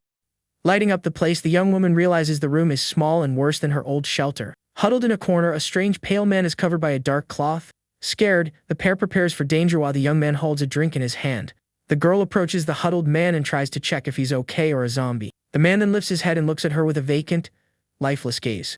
The girl realizes he has already passed on, and the huddled man is lifeless in the corner of the room. She says he doesn't look infected but rather passed from hunger and apologizes for taking the clothes. After taking the clothes and blankets, the pair prepares to rest for a while. Lying together on the bed, the girl comments on how good it is to be able to rest in a safe place. The young man suggests taking the blankets, and she wonders if they'll be able to carry everything. He says yes, because the food is running out and their backpacks are almost empty now. The young man comments that he could fall asleep like this, and the girl tells him to rest well. The clock on the wall shows almost 1:30 in the morning, and time passes slowly for them. The protagonist thinks they have food for 2 days and need to reach the warehouse. He then looks at the system and sees a set of winter clothes for 3 coins. The young man thinks it's getting colder and that they'll need warm clothes to go outside. He worries about the situation underground and the need to go up to the surface. The young man has enough coins to buy clothes for both of them and wonders what he should do. With a tap on the screen, he prepares to purchase the winter clothes. However, he hesitates and decides to wait a little longer to think more about the decision. He then notices there are new things in the system and wonders if there was an update. Looking at the new options, he thinks that if he uses it the right way, it might work. The pair leaves the subway station and finds the street covered in snow and ice everywhere. The young man wakes up his companion, and she grumbles, asking for 5 more minutes of sleep. The young woman gets up sleepily and starts to pack her things for their departure. With a yawn, she gets ready to leave, and the young man warns that they need to move. In the subway tunnel, they find an overturned vehicle blocking the passage on the tracks. The protagonist thinks someone put the vehicle there on purpose to block the way. The girl offers to check the situation up close and climbs onto the vehicle carefully. She puts something in her mouth and looks over the vehicle to see what's on the other side. With wide eyes, she is shocked to see what's on the other side of the blockade. A huge horde of zombies is gathered on the other side, trapped by the overturned vehicle. The young woman quickly climbs down and is confused, not knowing what to do with so many monsters. Scared, she says there are dozens or even hundreds of zombies trapped on the other side. The young man suggests they try the other side of the tunnel to see if there's a way through. The pair then runs to the other side of the station in search of a safe exit. They realize that this is the only subway line to their destination and are left with no options. The only way out is to go back to the surface, but the strong wind outside is a big problem. The young man says they can't hesitate and that they need a way to mask their scent. He suggests searching again for something useful they might have left behind. The girl goes ahead and they start searching the station once more. The protagonist then stops for a moment and seems to have an idea to solve the problem. The young man opens the system and looks at the screen with a serious, focused expression. He finds an item called Explorer that allows him to buy hidden items in the shop. The protagonist then decides to buy the item to see if he can find anything useful. With a tap on the screen, the item appears and he understands how the system works. He then starts looking for something specific and types in the search bar. The young man wonders if it's possible to find a vaccine for the zombie infection. Hopefully, he types the word vaccine in the search and waits for the result. Unfortunately, the system finds no results for his search. He tries other words like conobodies and virus vaccine, but nothing works. No results are found and the Explorer item is not consumed by the system. Disappointed, the young man sighs but thinks it was worth a shot anyway. He then decides to look for a deodorizer to mask their scent. To his surprise, the system finds a deodorizer that lasts for 90 minutes. However, the item costs 1 coin, and he finds the price a bit too expensive. He calculates that they will need at least 3 deodorizers each for the journey. The young man complains that he had just saved up some coins, and now he's going to spend them all. After the purchase, he is left with only 1 coin remaining in his system account. The girl is surprised to see the deodorizers and asks where he found them. She holds one of the bottles and wonders if the product will actually work against the zombies. The protagonist suggests they try it, and in the worst-case scenario, they'll go back to the station. The pair sprays the deodorizer and gets ready to leave the subway station. He asks if she's ready and the girl confirms with a determined expression. They then leave the station and face the snow-covered street and the strong wind. A street sign points the way to Udong, the pair's final destination. The young man warns them to go slowly, as they could encounter zombies at any moment. The strong wind blows, and the young man covers his face with his arm to stay warm. The girl then spots a zombie and warns the assistant manager to be on alert. A lone female zombie walks through the snow and passes near the pair of survivors. The pair wonders if the deodorizer is really working as expected. The creature passes them by without noticing their presence and continues walking down the street. They are shocked to realize the zombie didn't notice them and wonder why. The zombie turns for a moment but doesn't seem to smell the survivors. The monster then moves away and continues on its path, leaving the pair in safety. Relieved, the girl smiles and says the deodorizer really works very well. The young man agrees and tells them to stay strong and keep going on their journey. They then spot a gun shop that is still intact in the middle of the city. The protagonist decides it's better not to risk it, as whoever is inside will be armed. A street sign shows the direction to a cafe and a food alley nearby. Finally, they spot Soyu Station and realize they are close to their destination. The young man regrets that he expected to be in Udong by now, but their progress was slower. The pair decides to find a place to spend the night and splits up to search. The girl observes that there aren't many places without broken windows to take shelter in. The young man tries to open a door but realizes it's locked from the inside. Looking through the window, he sees the silhouette of people inside the building and backs away. He decides that's not a good place and continues to look for a safe shelter. The pair walks through the deep snow, and the intense cold starts to affect both of them. The protagonist asks if his partner found anything, but she says it's been difficult. They need a place without zombies but secure enough to keep them out. The young man then calls the young woman's attention to a staircase he found. He suggests they try climbing it to see if they can find a safe place on the upper floor. The pair goes up the stairs and explores the upper floor carefully, trying not to make noise. The girl says the place looks clean and with no zombies nearby to threaten them. She then tries to open a door but realizes it's also locked from the inside. The young woman looks at the locked door and gets frustrated with their bad luck. She suggests breaking the door, but he says the sound of the glass will attract the monsters. Suddenly, the protagonist asks her to wait and seems to have another idea. He says there might be another way in, and the girl follows him up the stairs. The young man then approaches a mailbox on the wall and observes it carefully. He clenches his fist with determination and thinks there must be a key inside. With a focused look, he prepares to open the mailbox and search for the key. With a victorious smile, the young man shows the key he found in the mailbox. The girl is shocked and celebrates the luck they had in finding the key. She asks how he knew, and the young man explains that the cafe stays open late. With the key in hand, he prepares to open the cafe door and find a shelter. He explains that the employees hide a spare key to avoid shift mix-ups. Inside the cave, they find several bags of flour stacked in a corner. The young woman is surprised to see the flour and eggs and notices that everything is intact. The young man decides to leave the flour for later, as it's too heavy to carry now. The girl suggests hiding the flour, and the young man agrees with her great idea. He smiles and thinks they were very lucky to find that place to spend the night. The young man also found a portable charger and a wristwatch in the location. They hope to reach the warehouse the next day, as they only have 4 chocolate bars left. The girl worries about the possibility of finding other people at the warehouse. The protagonist suggests creating a code word in case one of them gets into danger. His partner looks thoughtful and tries to come up with the best code word to use. With a bright look, the young woman seems to have an idea for their secret word. She then suggests a code based on the type of weapon the enemy is using. If it's a long-range weapon, they should speak casually and in a relaxed manner. If it's a short-range weapon, they should use more polite and formal language. And if the situation is uncertain or they need to escape, they should use the word senior. The young woman clasps her hands and says that way their words won't stand out too much. She explains that this way they can talk more naturally without raising suspicion. The young man agrees with the plan and says his partner's idea is very good and clever. Suddenly, a lightning bolt cuts across the sky and lights up the room where the pair is resting. They look out the window and are surprised to see lightning while it's snowing outside. The protagonist says the snow will pile up even more, and the next day will be tougher. The girl decides to rest first and lies down on the table to get some sleep. The young man keeps watch while his companion sleeps, and time passes slowly for him. Suddenly, he hears a strange noise and gets up to investigate the source of the sound. A motorcycle speeds by on the snow-covered street, catching his attention. He wonders why someone would be moving at that time of night in the city. The young man notices the motorcycle is heading in the same direction as them and becomes suspicious. Suddenly, the motorcyclist stops, and the pair watches the scene with great attention and caution. The young man notices something strange and sees a group of zombies approaching the motorcyclist. The horde of monsters surrounds the man on the motorcycle, and the situation becomes increasingly tense. The young woman wakes up from the noise and asks what's happening, and he explains the situation. The protagonist says that even if only part of the horde stays, there will still be more zombies than before. He suspects the motorcyclist might be leading the horde on purpose to some location. The girl says they don't have enough food to wait, and he agrees they can't go back. Suddenly, the young man notices something and becomes alert with the new information he discovered. The girl suggests looking for information on the forums, and he agrees with her idea. People on the forum are commenting on the snowstorm with lightning and find it strange. The young man notes that hail is also falling in some places, but none of it matters now. Someone asks about a shelter on Yeonjong Island, and another says the government is gone. The pair is surprised by the information and continues reading the conversation on the forum. One person claims the shelter is actually a dangerous cult and that they escaped from there. The post author doubts the story and questions why strangers would give out food and clothes. The girl finds the story suspicious, and the young man agrees it seems very strange. He remembers that manager Yoon Hik Jae said he was heading to the west coast. The protagonist decides to forget about the shelter for now, and his partner agrees with him. He regrets not finding anything useful about the motorcycle they saw earlier. With a determined look, the young man decides what their next step will be. He shows the chocolate bars and says the plan is to head to the warehouse. The pair then goes out into the snow-covered street and continues their dangerous journey.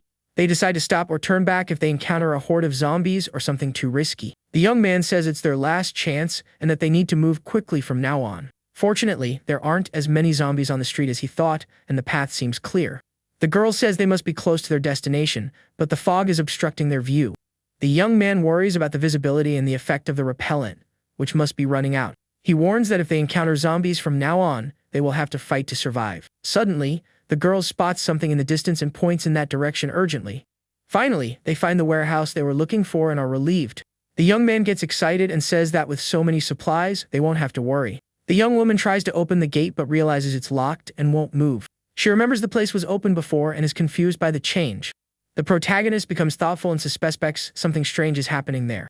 The girl then notices that the barbed wire fence wasn't there before either. He asks if she has been there recently, and the young woman says not for a few months. The young man decides to look for a way in, and they start walking around the place. The girl looks around and prepares for what she might find inside the warehouse. She then spots a weak point in the fence and says she will jump the wall to get in. The young woman points to the fence and says that section seems weaker than the rest.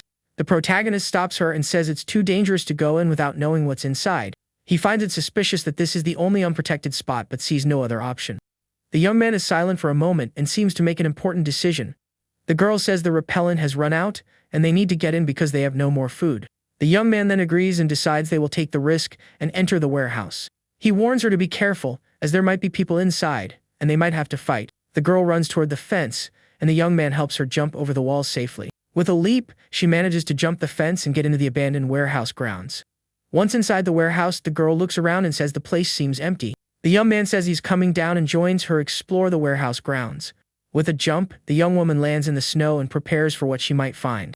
Relieved, she takes a deep breath and says they finally managed to get into the warehouse. Suddenly, someone points a gun at her head and surprises her from behind. Scared, she freezes, and the mysterious man tells her to raise her hands.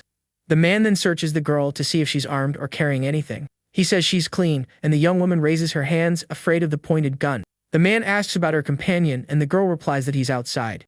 He then tells her to tell her partner to come in through the front gate of the warehouse. With the gun to her head, the man pressures her to call the young man inside. Using the secret code, the young woman yells, "Opa," and asks him to come to the front gate. Outside, the young man hears the call and realizes someone is with her inside. He understands the message and knows there is only one enemy with a long-range weapon. The protagonist prepares to act and grabs his backpack to get something important. He then takes out the gas gun they found at the subway station before arriving. The young man yells that he understands and prepares to enter the warehouse to save his partner. Inside the warehouse, the mysterious man tells her to tell the young man to drop his weapon. The protagonist throws his spear on the ground and deduces it's just one armed man with a gun. The man then yells for him to drop the weapon, and the situation gets increasingly tense.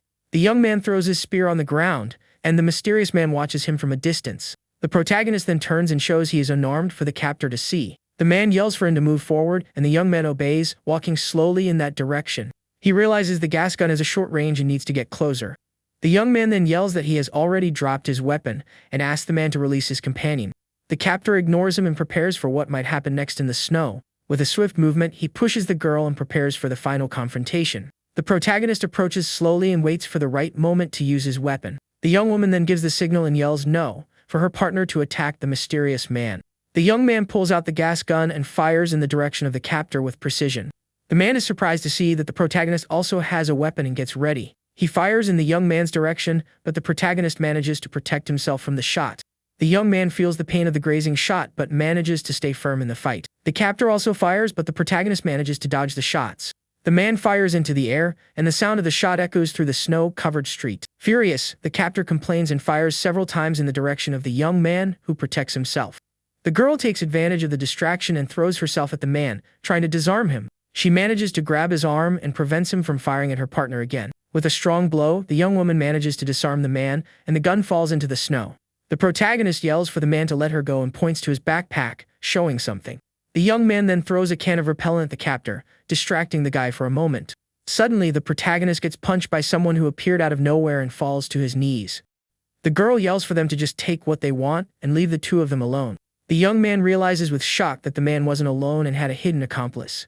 To make matters worse, the gunshots have attracted a horde of zombies to their warehouse. The protagonist yells for his partner to get the key that opens the gate for them to escape. The man on the ground refuses to hand over the key and tries to stop the young woman from taking it. She fights with the man and tries to grab the key forcefully while he yells for her to stop. The young man warns that the zombies are getting close and that they have no more time to escape. With a determined expression, the girl continues to fight to get the gate key. Tired of the situation, she delivers a well-aimed kick right between the looter's legs. With the man groaning in pain on the ground, the young woman finally manages to get the gate key. She then runs toward the lock gate to try to open the way for them. Desperate, she tries to open the padlock while her partner yells that it's not going to end there. However, the key doesn't work, and the girl panics when she sees they are trapped. Seeing the zombies approaching, the young man attacks the first one with his makeshift spear. One of the monsters manages to grab his spear, and the young man is surprised by its strength. The protagonist becomes desperate as he realizes they might not be able to escape. With all his strength, he manages to push the creature away and get rid of the monster. Right after, another zombie jumps toward him, ready to attack the survivor. Holding his spear tightly, he prepares for the fight against the advancing creature. With the spear in hand, he faces the zombie running toward him with its mouth open. The monster screams and shows its rotten teeth, ready to finish off the young man right there. The young man is shocked for a moment, but quickly regains his composure for the fight. Suddenly, he drops his weapon and another zombie grabs him from behind, leaving him defenseless. A third monster takes the opportunity and runs to attack while he is pinned. The creature throws itself against the warehouse's glass door with great force, making a noise. The two looters just watch the scene without doing anything to help the protagonist. One of the men lets out a grunt and seems pleased with the young man's tragic fate. On the ground, the young man prepares for the worst as the zombie advances on him. The girl finally manages to break the padlock and opens the gate for them to escape. Suddenly, one of the zombies is thrown forcefully against the warehouse's glass door. The girl then yells for her partner to get inside quickly because the door is now open. The pair runs desperately toward the door to finally enter the warehouse. Once inside, the young woman struggles to close the door and prevent the monsters from entering. Relieved, they look back and see the zombies banging on the glass, trying to get in. The creatures growl and try to break the glass door with their rotten, dirty hands. The girl then shows the keys she found and smiles, relieved to have gotten them. Quickly, she locks the door with a chain and a padlock to ensure their safety. The girl asks if the manager is okay and he confirms, asking if she got hurt. The young woman confirms she's fine, and the young man sits on the floor, looking very relieved by the news. He says the sound of the gunshots attracted the monsters and that for now, they need to get inside. Suddenly, they see one of the looters on the floor, complaining that his eyes are burning. The protagonist then suggests they take the man inside, and his partner agrees with the idea. The girl then helps the man up and carries him on her back into the warehouse. Suddenly, the protagonist turns around and has a surprised expression on his face. To his shock, the other looter is assistant manager Choi, who is crying there. Manager Choi continues to cry while holding his glasses and seems very shaken. The girl asks if it's the guy from the security room, and he confirms, not having expected this. The other man tries to wipe his eyes, but the protagonist warns him not to use the towel. The young man explains that the gas effect is strong and will last for a day, making the guy annoyed. Choi says that if he had known who was, he wouldn't have attacked and takes the blame for what happened. The protagonist thanks him for his understanding, while the young woman observes him in silence. With his glasses on, Manager Choi seems calmer and picks up a hot kettle. He then offers the pair a hot tea, and the young man thanks him for the kind gesture. The girl takes a sip of the hot drink and feels the warmth spread through her body in the cold. Sitting together, the protagonist asks when Choi arrived, and he says 3 days ago. The manager then reveals that he came there because of the warehouse's solar panels. He was installing the panels that morning when he saw the pair approaching the location.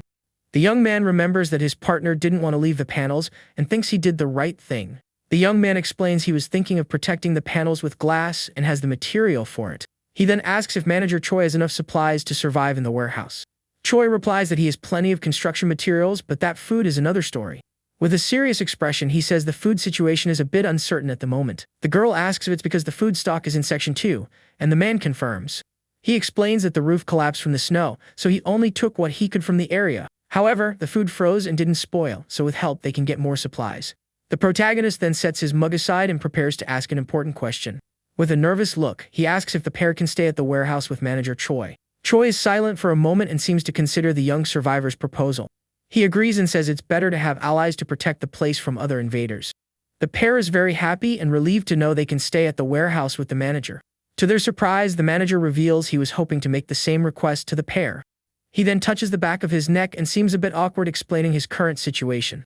The man says that after what happened, he realized he couldn't defend the place alone. Choi explains that more people will come and that alone, he would end up losing the warehouse to looters. Having trustworthy allies is perfect, and the protagonist thanks him for the trust placed in them. Suddenly, the manager comments that the zombies are still wandering around outside the warehouse.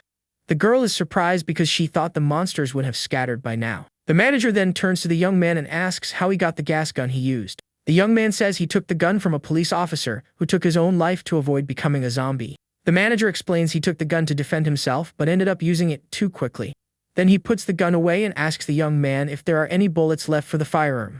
The manager says there are no more bullets, and the young man regrets the news as it would have been useful. With the monsters outside, he thinks no one will come near, and his stomach rumbles with hunger. Suddenly, the young man's stomach makes a very loud noise, getting everyone's attention. Manager Choi then realizes the situation and asks if the pair has eaten anything. Shortly after, we see a pot full of ramen cooking on their portable stove. The pair is mesmerized by the sight of the noodles and can't look away from the pot. With a smile, the manager says he will cook and that they can eat as much as they want. Suddenly, the girl gets up excitedly and seems to remember something important for dinner. She then grabs the 2 cans of beer they found earlier and celebrates the discovery. The young man celebrates the idea, and Manager Choi is surprised by the drink they had. And so, the trio sits down to enjoy the meal with 2 mugs full of beer. With his chopsticks, the young man grabs a portion of noodles and prepares to eat the meal. He then blows on the hot noodles to cool them down a bit before the first bite. With an expression of pleasure, the young man eats the hot noodles and enjoys the meal. The young man eagerly swallows the noodles and seems to be in heaven with the food's flavor. With a sigh of satisfaction, he feels refreshed and happy with the hot food. The girl also enjoys the ramen and says the broth feels like it's warming her soul. With the beer mug in his hand, he looks very happy with the meal they are having. Manager Choi then suggests they make a toast before the drink gets cold. The pair agrees with the idea, and they all toast together with their beer mugs. They toast to their new companions and the delicious ramen that seems like a gift from the heavens. After eating everything, the young man says he is completely satisfied with the meal. The girl agrees and says she had already forgotten what it felt like to have a full stomach. Eating something hot warmed their bodies, and the young man says it was worth facing the blizzard. With a full stomach and a warm body, he feels very comfortable and safe in the shelter. Having a place to rest, all worries disappear, and he feels at peace. With a full stomach, the main character grumbles that his food's warmth is already fading. Curious, the girl asks about heating, but Choi confirms the system is completely down. Song chimes in, explaining it's impossible without power, and adding that it's only going to get colder. Confirming their fears, the manager mentions seeing on a forum that the temperature has plummeted to -35 degrees. Since the company doesn't handle electronics, Song is stumped until Choi remembers a brazier tucked away in the warehouse. He points out they could use it as a makeshift stove, an idea that immediately gets the other 2 excited. Our MC follows up by asking about firewood, but the manager admits his search came up empty. Needing something to burn, the young woman points out that their plastic-based clothing is useless for a fire. Just then, an idea strikes her. A dense forest sits right behind the warehouse. The guys are surprised until she explains the trees are likely dead, making them ideal fuel. With a solid plan, the protagonist slings on his backpack, fully prepared to explore the area with them. While moving through the warehouse, Choi gives them the layout: daily necessities on the first floor, clothing on the second. This news brings an enormous smile to our hero's face. He celebrates the simple fact he can finally brush his teeth. Continuing the tour, the manager notes the 3rd floor contains household items, while the 4th holds kitchen supplies. He goes on to say the 5th floor is just filled with useless office materials they have no need for. Finally, the man in glasses explains the basement is a garage, which prompts the MC to ask about winter clothing. Choi assures him there's a ton of it, suggesting they grab some right after they find the brazier. It suddenly dawns on the protagonist that he hasn't spotted a single pair of shoes anywhere. The manager nods in agreement, mentioning he tried layering socks, but it was just too uncomfortable. He then reveals his shoe size is 270, a detail that seems to spark an idea for the protagonist. Acting on this impulse, our hero opens the system shop and buys a pair of winter boots for 3 coins. As he pulls the item from his backpack, he can't help but marvel at the strangeness of them materializing out of nowhere. Boots in hand, he offers them to Choi, urging the man to try them on. A completely stunned manager watches as the protagonist claims he just had some extra shoes packed away. After putting them on, he's incredibly grateful. They're a perfect fit, and the insulation feels amazing. Instantly, a system window pops up, notifying him a new member has been added to the party. He quickly connects the dots, gifting an item adds that person to his party, making their coins his. Right after this discovery, the 2 continue their trek down the warehouse's dark corridor. Upon finding the brazier, the manager remarks that this particular model is perfect for indoor use. The MC grabs the device, and now equipped with everything they need, they prepare to return to the shelter. Carrying their new prize, the pair heads back down the hall, the man in glasses looking deeply satisfied. Back at their makeshift camp, our hero remembers Choi used to smoke and thinks of a way to offer him a small comfort. An idea forming, he gets the manager's attention before pulling something from deep within his pack. A smirk plays on his lips as he declares there's one item this logistics center definitely doesn't stock. The manager, completely puzzled, asks what on earth it could possibly be. Choi's eyes dart from the window back to the young man, his expression shifting from confusion to pure shock. Our MC then reveals a pack of cigarettes, much to the utter astonishment of his new teammate. The man in glasses explodes with excitement, shouting that he hasn't had a single cigarette since everything fell apart. As a gesture of thanks for the ramen, the young man offers the pack, and the manager gratefully takes a few. Amazed by the quantity, he offers his sincere thanks for such an unexpected and welcome gift. With a warm smile, the protagonist says that now, they feel like a real community.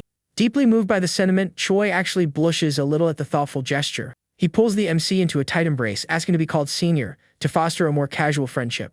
Meanwhile, the girl is on the floor, meticulously arranging bowls for their new kitchen. Just then, the guys return to the shelter, carrying the brazier they managed to find. On top of that, our hero shows off a few bonus items he grabbed, including 2 heavy winter jackets. The girl, overjoyed, clutches a jacket tightly, thrilled at the prospect of finally being warm. He also presents several hygiene items: soap, a toothbrush, and a tube of toothpaste.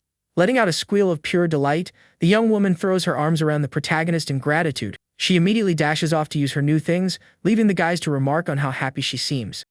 Over the next 3 days, they successfully converted the manager's old office into a makeshift kitchen.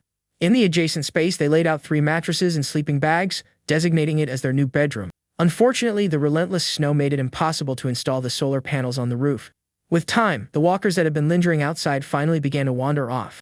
From her post at the window, the girl reports to the group that the coast is almost clear. All gathered together, the trio agrees the warehouse interior is now stable and almost completely secure.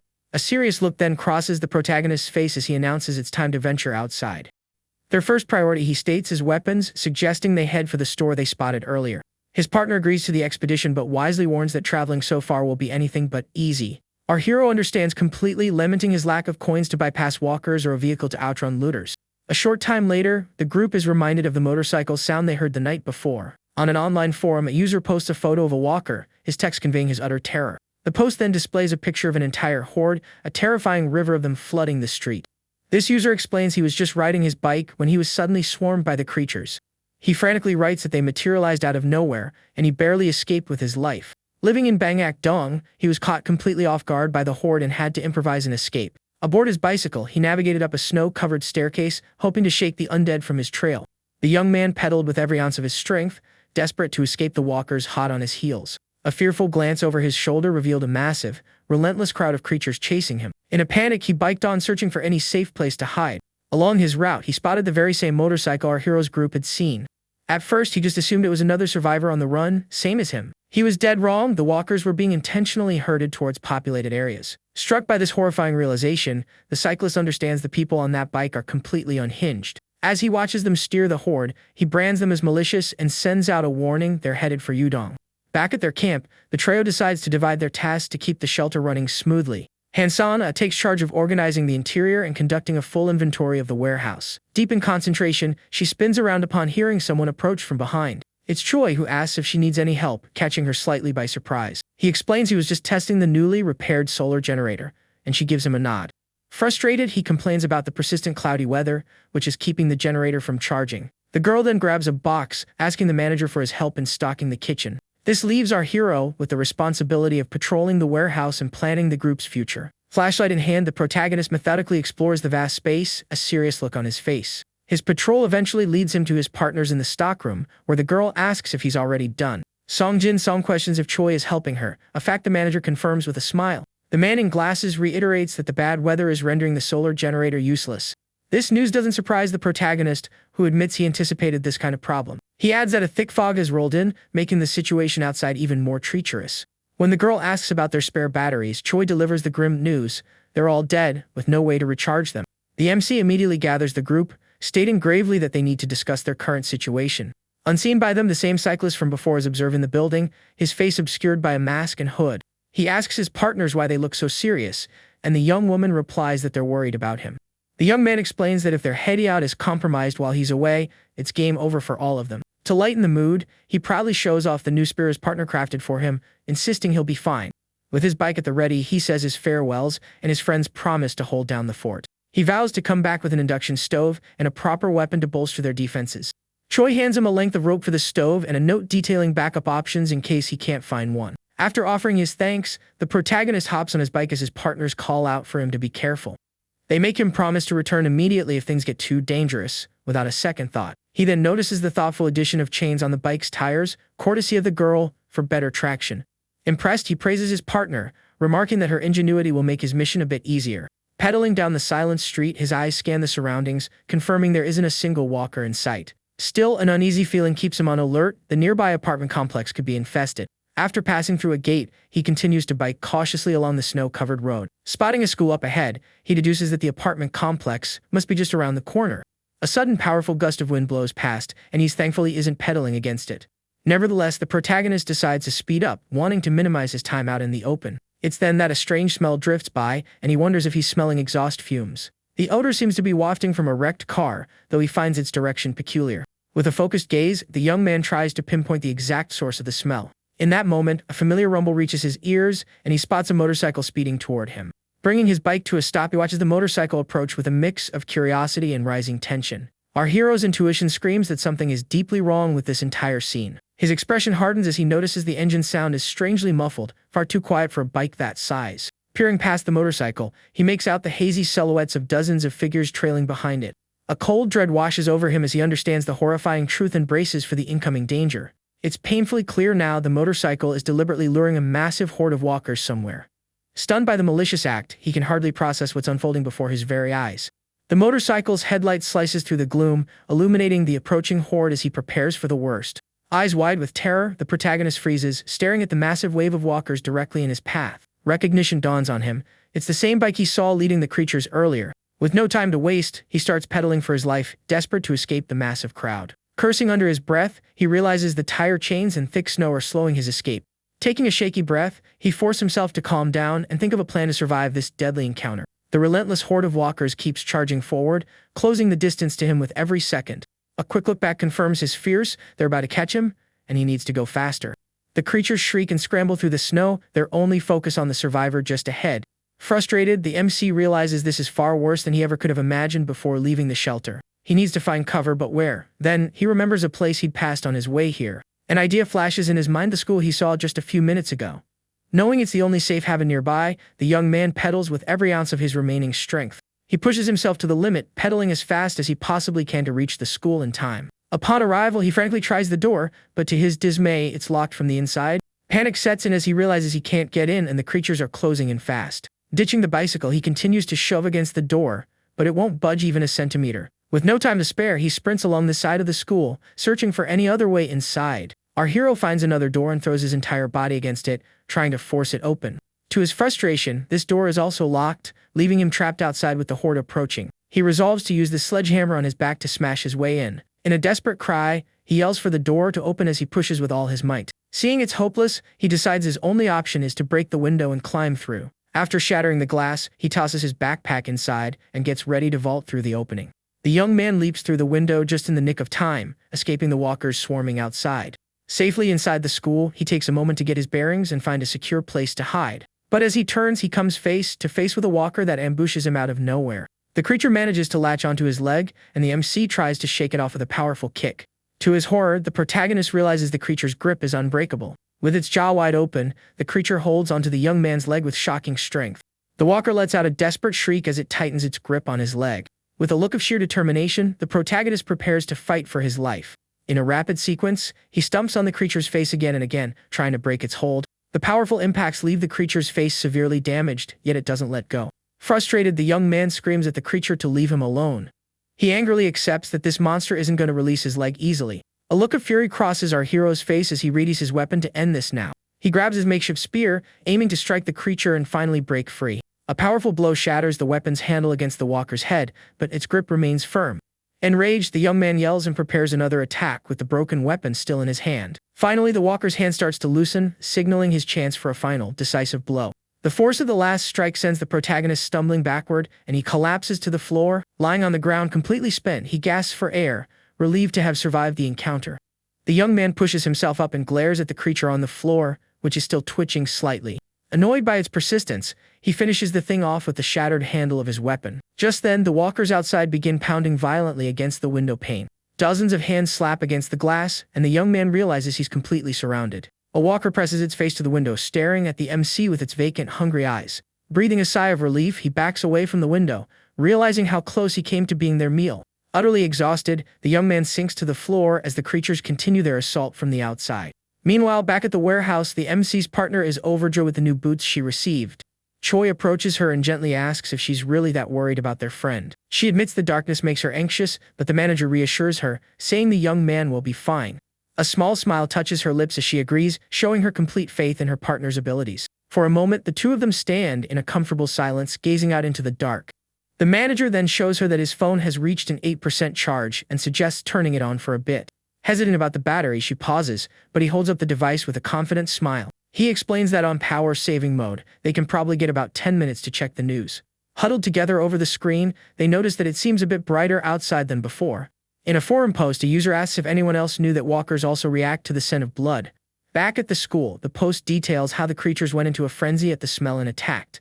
Another user replies, joking that he's the last one to know and should check the main community page. The pair at the warehouse confirms they already knew this and decides to search the forum for something new. At the same time, our hero continues to explore with his flashlight, finding it completely empty. His partners, however, find a particularly interesting post and call each other over to read it. The post is about walker variants, while the protagonist continues his lonely search through the school. The author of the post complains that, on top of the climbing walkers, they now have to deal with giant ones. Sitting alone in a classroom, the MC thinks back to the motorcycle, wondering if it's the same person from before. On the forum, a user asks just how big these giant walkers are, and the reply is shocking. The author claims they are on a superhuman level, some appearing to be over 2 meters tall. Floored by this information, our hero shoots up from his chair, unable to believe what he just read. The duo at the warehouse is equally stunned, wondering aloud if their very skeletons are somehow changing. With the battery critically low, they decide to read just one more post before the phone dies. Their eyes land on a post about a walker horde, a term that piques their curiosity. The young woman grabs the phone, her voice filled with panic as she realizes the battery just died. As the screen goes black, she yells that the post mentioned the horde was moving from Banghak Dung to Yua Dung. The manager is gripped by panic. Banghak Dung is the exact direction the protagonist was headed. Without a second thought, the girl bolts for the exit, but the manager grabs her arm to stop her. She screams that they have to go find their friend before he runs straight into that horde. Choi explains that while she might not have seen it, he did, and the horde of them is absolutely massive. His voice is grave as he says that if their friend runs into them, they'll be lucky to find even a trace of him. Now wearing her new boots, the young woman paces frantically, her anxiety palpable. Choi steps closer, his expression serious, and tells her it's already too late to do anything.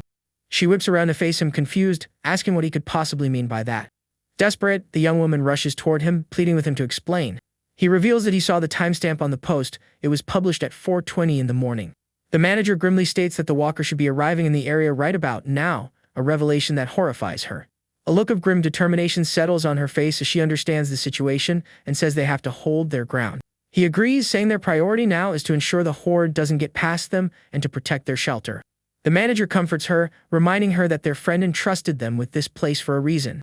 Hearing this, the young woman apologizes for her outburst and vows to protect the warehouse with all her strength. Back at the school, our hero cautiously continues his search through the silent halls. A sudden noise from the next room catches his attention, and he moves closer to investigate. He wonders if it's a walker or another survivor, hoping for a new ally. With his heart pounding, he inches toward the door, trying to see what's on the other side. Peeking through a crack in the door, he scans the darkened room with a serious expression. To his surprise, he makes out the silhouette of a small child standing in the middle of the classroom. The protagonist immediately wonders if it's a child who was left behind during the evacuation. Although he knows he can't take the child with him, he decides to help and calls out to get its attention. It's then that he notices the boy's shirt is stained with a strange dark red liquid. It strikes the MC as incredibly strange that the boy is in such thin clothes, a detail that immediately sets off alarm bells. The boy's head then twists at an unnatural angle, revealing the vacant, hungry eyes of a walker. The protagonist recoils in shock, realizing the child was no survivor. The small creature lunges at him, its sharp claws extended for an attack. Without a moment's hesitation, the MC strikes the creature with his weapon's handle, neutralizing it with a single, precise blow. As the boy crumples to the floor, a system window confirms he has earned 1 coin for the fight. Looking at the small body on the ground, the young man quietly apologizes for what he had to do to survive. Now with 3 coins to his name, he explores the rest of the school, but his search turns up nothing. Frustrated, he concludes that everything left in this place is just useless junk. In an empty classroom, he unrolls his sleeping bag and lies down, lamenting the fruitless search. Staring out the window, he wishes for the snow to stop and for the walker horde to simply vanish. His thoughts drift to his partner and how she insisted he bring the sleeping bag and extra food. A small smile forms on his face as he thinks of her, realizing what an amazing teammate she is. Tucked inside the sleeping bag, he grumbles about the cold but feels a sense of warmth and security. A wave of worry washes over him as he wonders if the warehouse is holding up and if his partners are safe. He remembers the horde was heading toward Dong, and a feeling of apprehension grows. Lying in the quiet classroom, he tries to sleep, but his mind keeps racing with thoughts of his friends. With a new sense of resolve, he gets up, determined to get back to the warehouse as quickly as possible. Our hero glances at his watch to check the time, preparing himself for the journey ahead. Back at the warehouse, one of the survivors suddenly appears to be feeling extremely ill. Elsewhere, the protagonist eats a chocolate bar, fueling up for the long trip back. Gazing at a nearby building, he spots something unusual and decides to get a closer look. With his flashlight out, he cautiously approaches the building, ready for whatever he might find. Stepping inside, he finds the place in complete disarray, as if the occupants fled in a great hurry. His eyes land on a baseball bat, and he recognizes it as a solid self-defense weapon. He considers taking it but quickly decides against it. He's already weighed down with too much gear. Instead, he grabs a few baseballs, figuring they could be useful for creating a distraction. Just then, a creature lunges from the shadows, making him wonder if someone was bitten here. As the monster charges him, the protagonist readies himself for the impending fight. Using the bat he just found, he swings hard, neutralizing the creature with a solid hit to the head. A system window immediately appears, informing him that he earned another coin for the encounter. The MC then discovers a gas stove, disappointed that it's not the induction one his friends were hoping for. He also finds a refrigerator and an oven but knows they're far too heavy to carry. With no other options, he resolves to head into the city to find the items he needs. Placing his hand on his bicycle's handlebars, he steels himself for the dangerous trip through the city. The protagonist hops on the bike, relieved that it's still in good working condition. As the sun begins to rise over the horizon, he finally reaches his destination in the sprawling city. He quickly spots a horde of walkers and realizes he needs to figure out a way around them. Hoisting the bike onto his back, he climbs atop a car to get a better vantage point. The young man's eyes lock onto the tallest apartment building in the distance, and he decides that's his target. Down on the street, he notices shards of broken glass, a clear sign that someone was here recently. With the bike still on his back, he ascends a flight of stairs, guessing a fierce battle must have occurred here. He sets the bicycle down, letting out a sigh of relief, feeling slightly more secure. Flashlight in hand, the protagonist prepares to explore the towering apartment building. He moves up the stairs with extreme care, gripping the handrail to keep from making a sound. Upon reaching the top floor, he feels a wave of relief, having not encountered a single walker. The young man cautiously approaches the door to apartment 2001 and gently tries the handle. He feels the door give slightly but knows that forcing it will trigger a loud alarm. A determined look hardens his features as he prepares to use brute force to break down the door. Taking a deep breath, the protagonist braces for the loud crack the breaking door will inevitably make. With his sledgehammer, he delivers a powerful and precise blow directly to the lock. The impact shatters the mechanism, and the door swings open to reveal the apartment's dark interior. With the way clear, he steps inside, ready for whatever might be waiting for him. He immediately notices the apartment is a wreck, a clear sign the residents left in a panic. Satisfied that he's alone, he feels safe enough to begin searching the place. To his absolute delight, the protagonist finds an induction stove, exactly what his friends wanted. Holding the stove, he realizes the power cord is far too short and he'll need an extension. His search leads him to a washing machine, and he decides its cord will work perfectly for the stove. Exhausted from his efforts, he decides to rest for a bit before making the long trek back to the warehouse. Sinking into a soft bed, he savors the comfort, joking to himself that he could melt right there. A sudden loud crash jolts him, and he wonders if a walker managed to find its way inside. Lying in bed, he strains his ears to identify the source of the noise, his eyes darting nervously to the window. He creeps toward the window and is horrified to see walkers scaling the exterior wall of the building. In a shocking realization, he understands the crash he heard was something falling from the building. The young man can't figure out why the creatures would be climbing the building for no apparent reason. Looking up, he spots a person in one of the windows and realizes it's another survivor. Unfortunately for them, the walkers also spot the person and begin to swarm the base of the building. He feels a pang of regret for the stranger's fate, but knows there's nothing he can do to help. The protagonist sees this distraction as his one chance to escape and quickly prepares to leave. Out of nowhere, the sharp crack of a gunshot echoes through the air, startling him. Clutching the stove, he looks toward the source of the shot, surprised by what he sees. With his sledgehammer strapped to his back, he watches the scene unfold, trying to make sense of it. In a window across the way, a blonde woman is picking off walkers with a high-powered rifle. The gunshots reverberate down the street as empty casings rain down from her position. The MC grows anxious, knowing that the continuous noise will draw every walker in the vicinity. A sense of dread washes over him as he realizes he's now completely trapped in the apartment. An enormous horde of walkers begins to converge on the building, drawn by the sound of gunfire. The protagonist thinks this is absolute madness, realizing the sniper has been at this for over an hour. As he watches more closely, he's struck by the woman's incredible precision. She calmly aims and fires, taking down walkers one by one with the skill of a trained professional. The sniper then swaps to a pistol and continues to eliminate the creatures without missing a beat. Deeply impressed, the protagonist wonders if she's a combat-trained soldier. He estimates she must have already taken down hundreds of the creatures with her flawless aim. The young man laments not befriending her, thinking of all the coins that would have been his. Seeing the sniper's reflection in his eyes, the MC realizes she's armed to the teeth with weapons and ammo. He decides to wait it out, knowing it will take at least a day for this many walkers to disperse. A deafening roar from outside suddenly shatters the air, making him jump. Peering out the window, he sees a new horde has formed on the street in front of the building. He grumbles that there's no end to these creatures, and the situation is getting more dangerous by the minute. The protagonist notices the sniper has stopped firing, and the sudden silence is deeply unsettling. With only 1 day's worth of food left, he bitterly regrets not escaping when he had the chance. Lying on the bed, the young man tries to sleep, but his mind is tormented by the grim situation he's in. A glance at his watch shows it's past 1 in the morning, but sleep remains frustratingly out of reach. His thoughts turn to his friends, remembering with a jolt that the walker horde was heading toward the warehouse. The protagonist drifts into a nightmare, seeing his friends being overwhelmed by the massive horde. Weakening with a start, he tries to calm his frantic heart, whispering to himself that everything will be alright. As a distraction, he opens the system window and begins browsing the items in the shop. He notes that he can find most of these things back at the warehouse and starts looking for something unique. That's when he stumbles upon a random box that costs 10 coins, and his curiosity is instantly piqued. The young man feels an odd compulsion, thinking he has to know what's in that box to decide if life is worth fighting for. Suddenly, a massive explosion illuminates the entire city, shaking him from his thoughts. Startled, he rushes to the window to see the source of the blast and figure out what just happened. He wonders if it was the same group responsible for blowing up the subway tracks. Looking down, he sees the walkers are now moving south, drawn toward the explosion. As the horde begins to move away, he realizes this is the golden opportunity he's been waiting for to escape. He quickly grabs his backpack and the induction stove, preparing to make a run for it. With the stove on his back, he carefully makes his way down the stairs, trying not to make a sound. Exhausted and out of breath, he pauses for a moment to recover before pressing on. After strapping the stove to his bike, he prepares to leave the building as safely as possible. He then carefully pushes the bike down the remaining stairs, trying to remain unseen. The protagonist uses the rope from his partners to securely tie the stove to his bicycle. Cautiously, he steps outside the building, only to find a few walkers still lingering. Annoyed, he realizes the creatures are blocking his only path forward. He racks his brain for a solution, considering taking them on but unsure how. Out of the blue, the female sniper appears at the building's entrance, and he recognizes her instantly. She approaches him with her rifle in hand, her expression serious and determined.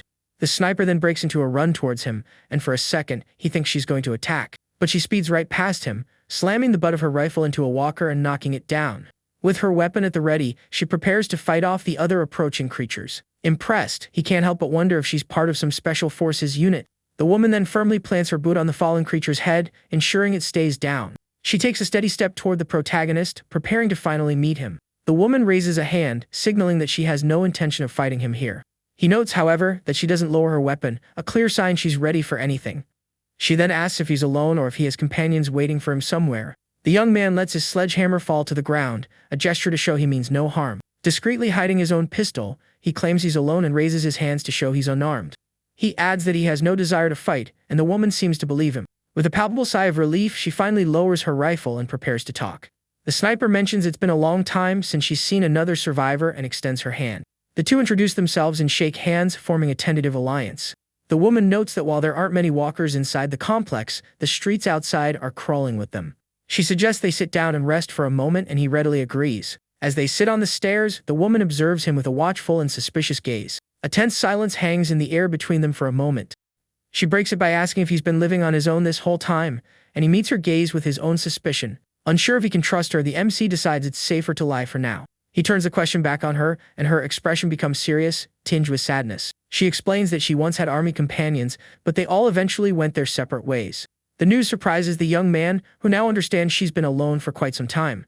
The sniper recounts how their base on the outskirts was overrun by a massive wave of walkers. The protagonist offers his sympathy for her loss, saying it must have been incredibly difficult. A flash of anger crosses her face as she says it was all because of one person, her mind flashing back to the explosion. The woman then asks if he has a destination in mind, catching him slightly off guard. An embarrassed look appears on the young man's face as he hesitates before answering. He finally admits he was on his way to a gun shop, an answer that clearly surprises her. The MC explains that in this new world, nothing provides better security than a firearm. The sniper agrees, adding that it holds true for dealing with both walkers and other people. A serious look comes over her as she studies him, clearly contemplating something important. She then asks if he knows how to shoot, and the protagonist answers with a confident smile. The woman nods and opens her backpack, preparing to show him what she has inside. From her pack, she pulls out another rifle and several boxes of ammunition, laying them out for him to see. With the weapons between them, she asks if he's certain that's all he needs. He explains it was just to lure the walkers away, and the woman nods in understanding. A smile of relief spreads across the young man's face as he thanks her for everything she's done. He insists it's more than enough, though she regrets not being able to spare more ammunition. A curious glint appears in her eye as she turns to him, ready to ask a critical question. She asks where he's heading now, and he meets her gaze with a thoughtful expression. A small smile plays on the protagonist's lips as he considers the best way to answer. He tells her he's planning to find a new, more secure base to settle down in. The woman then invites him to join her, an unexpected proposal that leaves him stunned. She explains that it would be mutually beneficial for them to have a partner to survive with. The protagonist is immediately suspicious, wondering why she'd offer a partnership out of the blue. After a moment's thought, he accepts her offer, realizing her skills would make any base far more secure. With the stove secured to the bike, the newly formed duo prepares to head back toward the warehouse. The young man guides the bike down the snowy street, the sniper walking closely by his side. He glances over at the woman, still impressed by her incredible combat prowess. The pair encounters a few walkers along their path, which the woman dispatches with ease. He can't help but compliment her, admitting he'd be terrified to ever have her as an enemy. Arriving in a new neighborhood, they press on with their journey back to the shelter. The woman returns the compliment, noting that thanks to his navigation, they've already reached Samgun-dong. The MC suggests they take a quick break to catch their breath. They find an abandoned coffee shop where they can rest, eat, and recharge their energy. Once they've rested, they prepare to resume their journey back to the warehouse. The young man suggests they spend the afternoon focusing on scavenging for food, and she agrees. Suddenly, the distinct sound of a gunshot cuts through the silence, making him jump. The pair immediately ducks for cover as the woman notes the sound came from a silenced weapon. Furious, she runs outside to see who's firing, ready for a fight.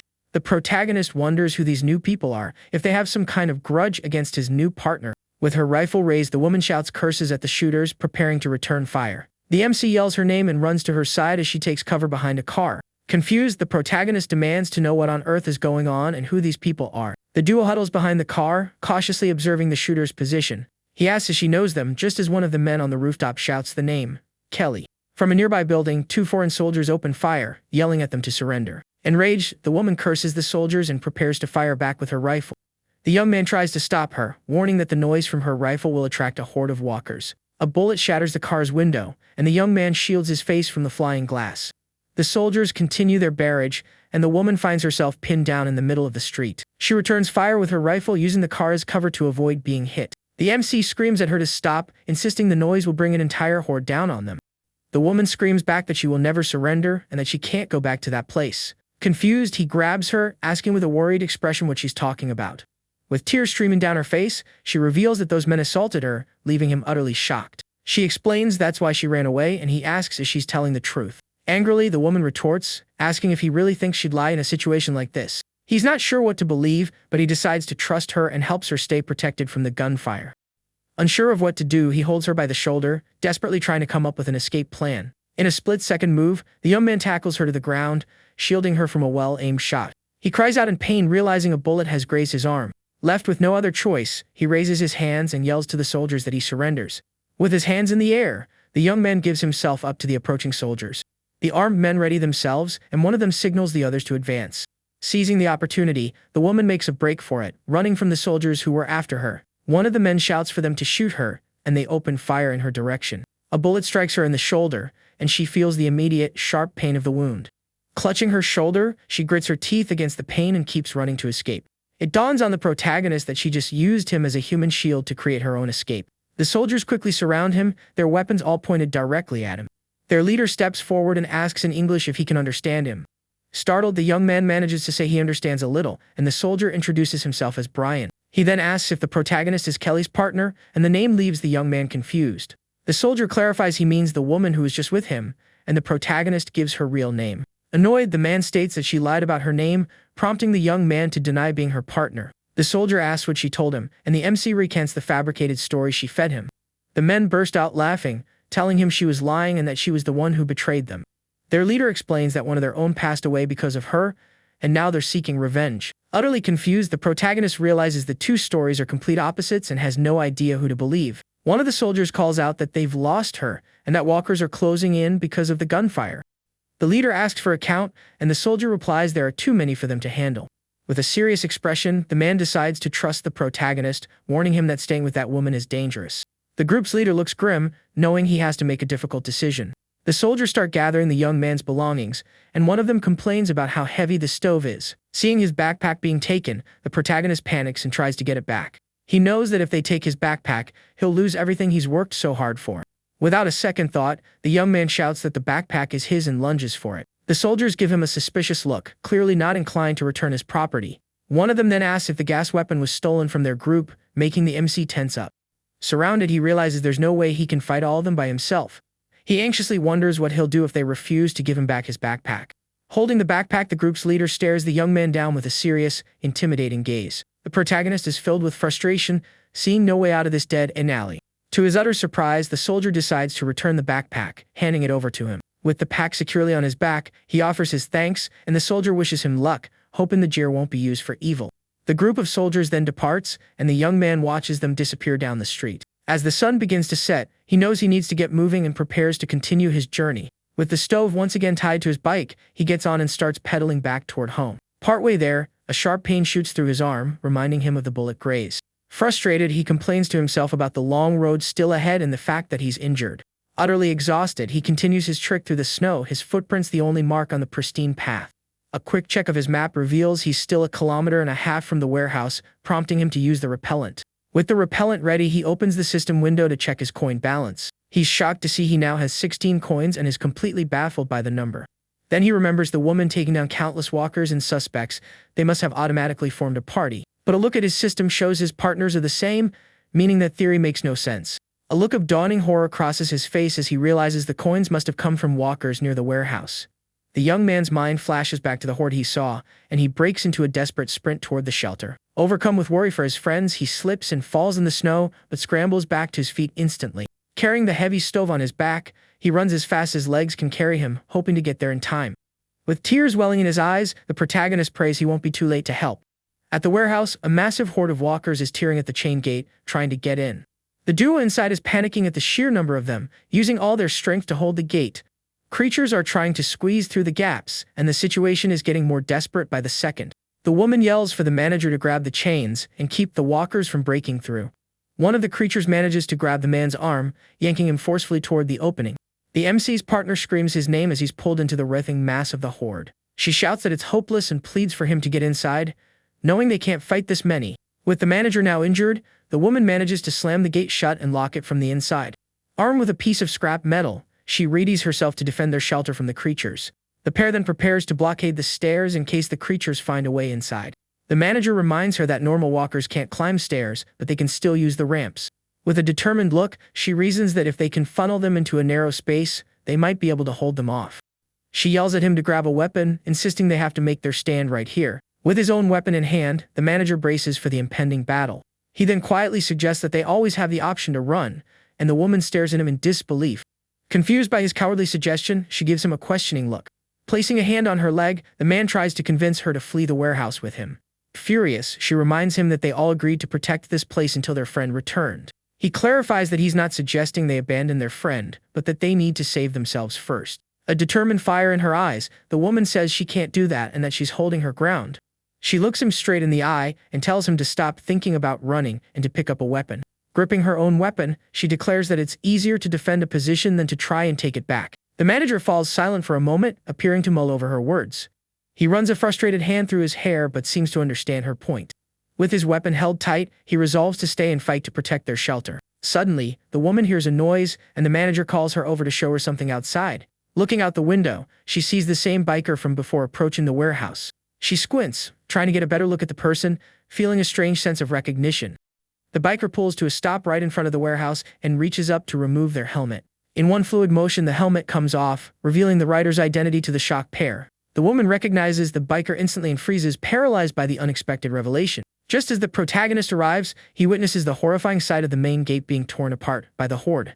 In a panic, he screams his partner's name and sprints forward to help them defend the shelter. The woman yells back that the main gate has been breached and braces herself to fight the incoming creatures. He asks about the walker's position, and she shouts that they'll be on them any second. Luckily, the first floor door is made of reinforced glass, giving them a defensible position. One of the creatures slams its body against the glass, trying to smash its way inside. With their weapons ready, the pair prepares to fight off the approaching walkers. An entire horde of creatures swarms the door, throwing themselves against the glass with incredible force. The walkers shriek and pound desperately on the glass, trying to get to the survivors inside. One of the creatures is sent flying against a wall, and the pair braces for the worst. The protagonist approaches the main gate and recalls that there were always a few walkers lingering around. He tries to stay calm, telling himself that everyone inside must be okay. Reaching the gate, he's horrified to find it wide open, its chains lying broken on the ground. A look of pure panic washes over his face as he realizes something has gone terribly wrong. He screams in desperation and runs into the shelter, frantically searching for his partners. He then stumbles upon a terrible scene. His friends are being attacked by hungry walkers. With her weapon in hand, the woman is fighting bravely, trying to protect herself and the manager. Exhausted and gasping for breath, she continues to fight, trying to survive the relentless assault. Gripping her blood-stained weapon, she prepares for the creature's next wave of attacks. The blood splatters on the floor tell the story of the intense battle that has taken place. With the stove still on his back, he freezes at the sight of his friends fighting for their lives. Shocked by the scene, he can't believe his partners are in such grave danger. Back in their small shelter, he sees the duo's belongings are untouched and realizes they didn't run. This spurs him into action, and he runs deeper into the warehouse to find and help his friends. He desperately screams the woman's name but is met with only silence in return. He then shouts for the manager and continues his search through the dark, cavernous warehouse. After running through the corridors and finding no one, he starts to fear the worst. Exhausted, he pauses for a moment, noticing there are no signs that walkers have passed through this area. A wave of panic hits him as he fears his friends might have been carried off by the creatures. He tries to convince himself it's not possible, that they must be hiding somewhere safe. Suddenly, he hears his partner's voices and whips around to find where they're coming from. To his immense relief, he sees the pair alive and well, holding a few makeshift weapons. They rush into a tight group hug, celebrating their reunion and feeling safe once more. Sipping something warm, the protagonist relaxes and listens to the story of their survival. The woman explains the door was made of reinforced glass, and she came up with a plan to create a small opening. With the main gate now secured with chains, the duo prepared for what was to come. They waited for the walkers to approach, watching them carefully through the narrow gap. Using their makeshift weapons, they were able to defend their position with surprising ease. The woman then playfully teases the manager about how he was screaming to pull the door instead of push. With the bodies of the fallen walkers piling up, the others could no longer get close to the gate. The manager explains that they locked the door and simply waited until the creatures dispersed. The pair tells him they had just stepped out to gather scrap metal to repair the broken iron gate. Now gathered around a fire, the protagonist praises his friends for their hard work and ingenuity. With his backpack on, he prepares to reveal the fruits of his own dangerous mission. A grin spreads from ear to ear as he announces he found everything he was looking for. He then unveils the induction stove, and his partner's eyes go wide with amazement. The manager exclaims that with this, they'll have what they need to build a generator for the shelter. The woman praises the young man, acknowledging that he must have gone through a lot to get it all. A mysterious glint in his eye, he tells them he has one final surprise left to show them. The duo leans in with curiosity, eagerly awaiting his final reveal. With a triumphant smile, he pulls out the rifle and pistol he acquired from the sniper. They immediately ask how he got the weapons, and the protagonist gets ready to tell his tale. With a smug look, he tells them they are going to lose their minds when they hear what happened. As the fire crackles, the pair listens to his story, completely shocked by the events he describes. The woman says it must have been terrifying, but the young man just says he got very lucky. The manager then changes the subject, asking what's for dinner, which brings a smile to the protagonist's face. With a playful, mysterious look, he prepares to reveal the night's final surprise. He pulls out a package of chicken, and the duo erupts in celebration over the delicious meal. The manager explains they managed to grab a lot of food during their scrap run. With chickens roasting over the fire, the trio celebrates the night with a delicious and filling feast. As the chicken cooks, its fat sizzles and drips into flames, creating an incredible aroma. Smoke billows up as the trio watches their meal cook, their anticipation and hunger growing. Sitting around the fire, they joke that the amazing smell is driving them crazy. Once the chicken is golden brown and juicy, the protagonist pulls it from the fire, ready to eat. Without a moment's hesitation, the trio tears into the food, savoring every bite of the roasted chicken. With her mouth full, the woman expresses her surprise at just how delicious the simple meal is. The manager also chimes in, agreeing that the chicken is incredibly good and flavorful. The protagonist uses a poker to stoke the fire, keeping the flames alive and warm. Leaning back in his chair, the manager sighs contentedly, saying he's completely stuffed. The two guys sit together, soaking in the warmth from the fire. The woman comments that there's a certain charm to not having to go to work and just enjoying the moment. The manager asks if she'd rather go back to the real world or stay here, and she hesitates. The protagonist chimes in that it's obvious she'd go back, and the woman agrees with a laugh. She calls it a ridiculous question, and the manager looks up at the sky, lost in thought. He then laments that all they're missing is some beer to go with the chicken to make the moment perfect. The protagonist jokes that it's no fun if things are too perfect, and the woman agrees. They make a pact to raid a market or a brewery for beer sometime in the future. The manager then steers the conversation in a new direction, asking about the motorcyclist they saw earlier. The MC reveals that their partner got a very good look at the mysterious biker's face. Surprised, he turns to the woman, who confirms it with a solemn nod. Her expression turns serious as she reveals the biker as someone they actually know. Shocked by this revelation, the protagonist asks what she means by that. Her mind goes back to their internship and a controversy involving nepotism at the company. The woman explains that an extra person joined their program, but then left halfway through without any explanation. With a thoughtful expression, she admits that she can't quite remember the guy's name. The protagonist's memory clicks, and he asks if his name wasn't Park Min-tae. The image of the biker's face solidifies in her mind, and she confirms it, adding that he's the CEO's son. The MC gets to his feet, trying to process this startling new piece of information. The manager, completely shocked, asks if the villain leading hordes of walkers is really from their company. The protagonist suggests it might not be him, which earns him a questioning look from the woman. He then explains that their group's CEO actually has two sans identical twins. Pulling up a photo of the brothers, he shows us how similar they are and how difficult they are to tell apart. He reveals the twins' names, noting that they were not well-known figures within the company. The young man explains that one of them was a known degenerate, even getting caught at a party with illegal substances. The other brother, in stark contrast, was a prodigy who earned his doctorate in the US by the age of 20. He continues, saying the genius returned to Korea to join the company but then vanished without a trace. The manager then asks the woman which of the two she saw, and she hesitates before answering. She says it was probably the older one, but admits it could have just as easily been the younger one. While the manager thinks it's the older brother, the protagonist is suspicious of the genius. The two men look at each other, wondering if the prodigy could somehow be behind this entire apocalypse. The manager asks if she's absolutely sure about the face, and the woman confirms with a confident smile. With a serious tone, the protagonist tells them to keep this information strictly between themselves. The manager then pulls up an interesting post about the shocking truth of the West Coast shelter. The pair remembers finding that place suspicious from the start and decides to read more. The post reveals that someone leaked photos from inside the location, exposing it as a dangerous cult. Standing before a banner that reads "The Extinction of the World," the cult's leader prepares to address his followers. The manager explains that their doomsday prophecy essentially came true, and they've since taken over the airport. He notes that the airport has significant infrastructure, making it more habitable than one might think. The young man asks if he should look into it further, and the manager gives him a serious look. The protagonist decides it's best not to get involved with any religious groups to avoid potential trouble. As the fire burns, the manager agrees, saying he'll stick to filtering for only the most important information. The next day, the duo prepares to tackle the difficult task of repairing the gate broken by the horde. With a heavy sigh, the protagonist complains that this job is going to be a massive headache. They swing the gate open, readying themselves for the hard work of fixing the damaged structure. The woman states the obvious: there's no way around it, and they have to get it done as quietly as possible. Using all his strength, the protagonist tries to bend the twisted iron bars of the gate back into shape. With a large metal plate, the woman helps him carefully leverage the bars back into place. Tired and with a bruised hand, the young man pushes on with sheer determination. After 6 long hours of grueling work, the pair finally manages to repair the gate. The woman stands up, declaring that they're more or less finished and that the gate is now secure. With the gate fixed, she compliments his work, saying the result doesn't look half bad. The protagonist runs a hand over their handiwork and agrees that the job turned out pretty well. She points out that the best part is they now have a double door system for added security. He smiles and says it was a good idea, and the woman agrees with a nod. The young man then calls for her to come inside out of the cold, and she wonders if the manager is done with his project yet. Stepping into the shelter, the pair stops in their tracks, staring at a shiny new exercise bike. Impressed, they admire the machine, and the protagonist asks if it's what he thinks it is. The manager confirms it, explaining it's a generator that creates electricity when pedaled. He adds that he positioned it in front of the window so they can keep watch while they use it. The MC asks him to explain it in simple terms, and the manager looks a bit sheepish.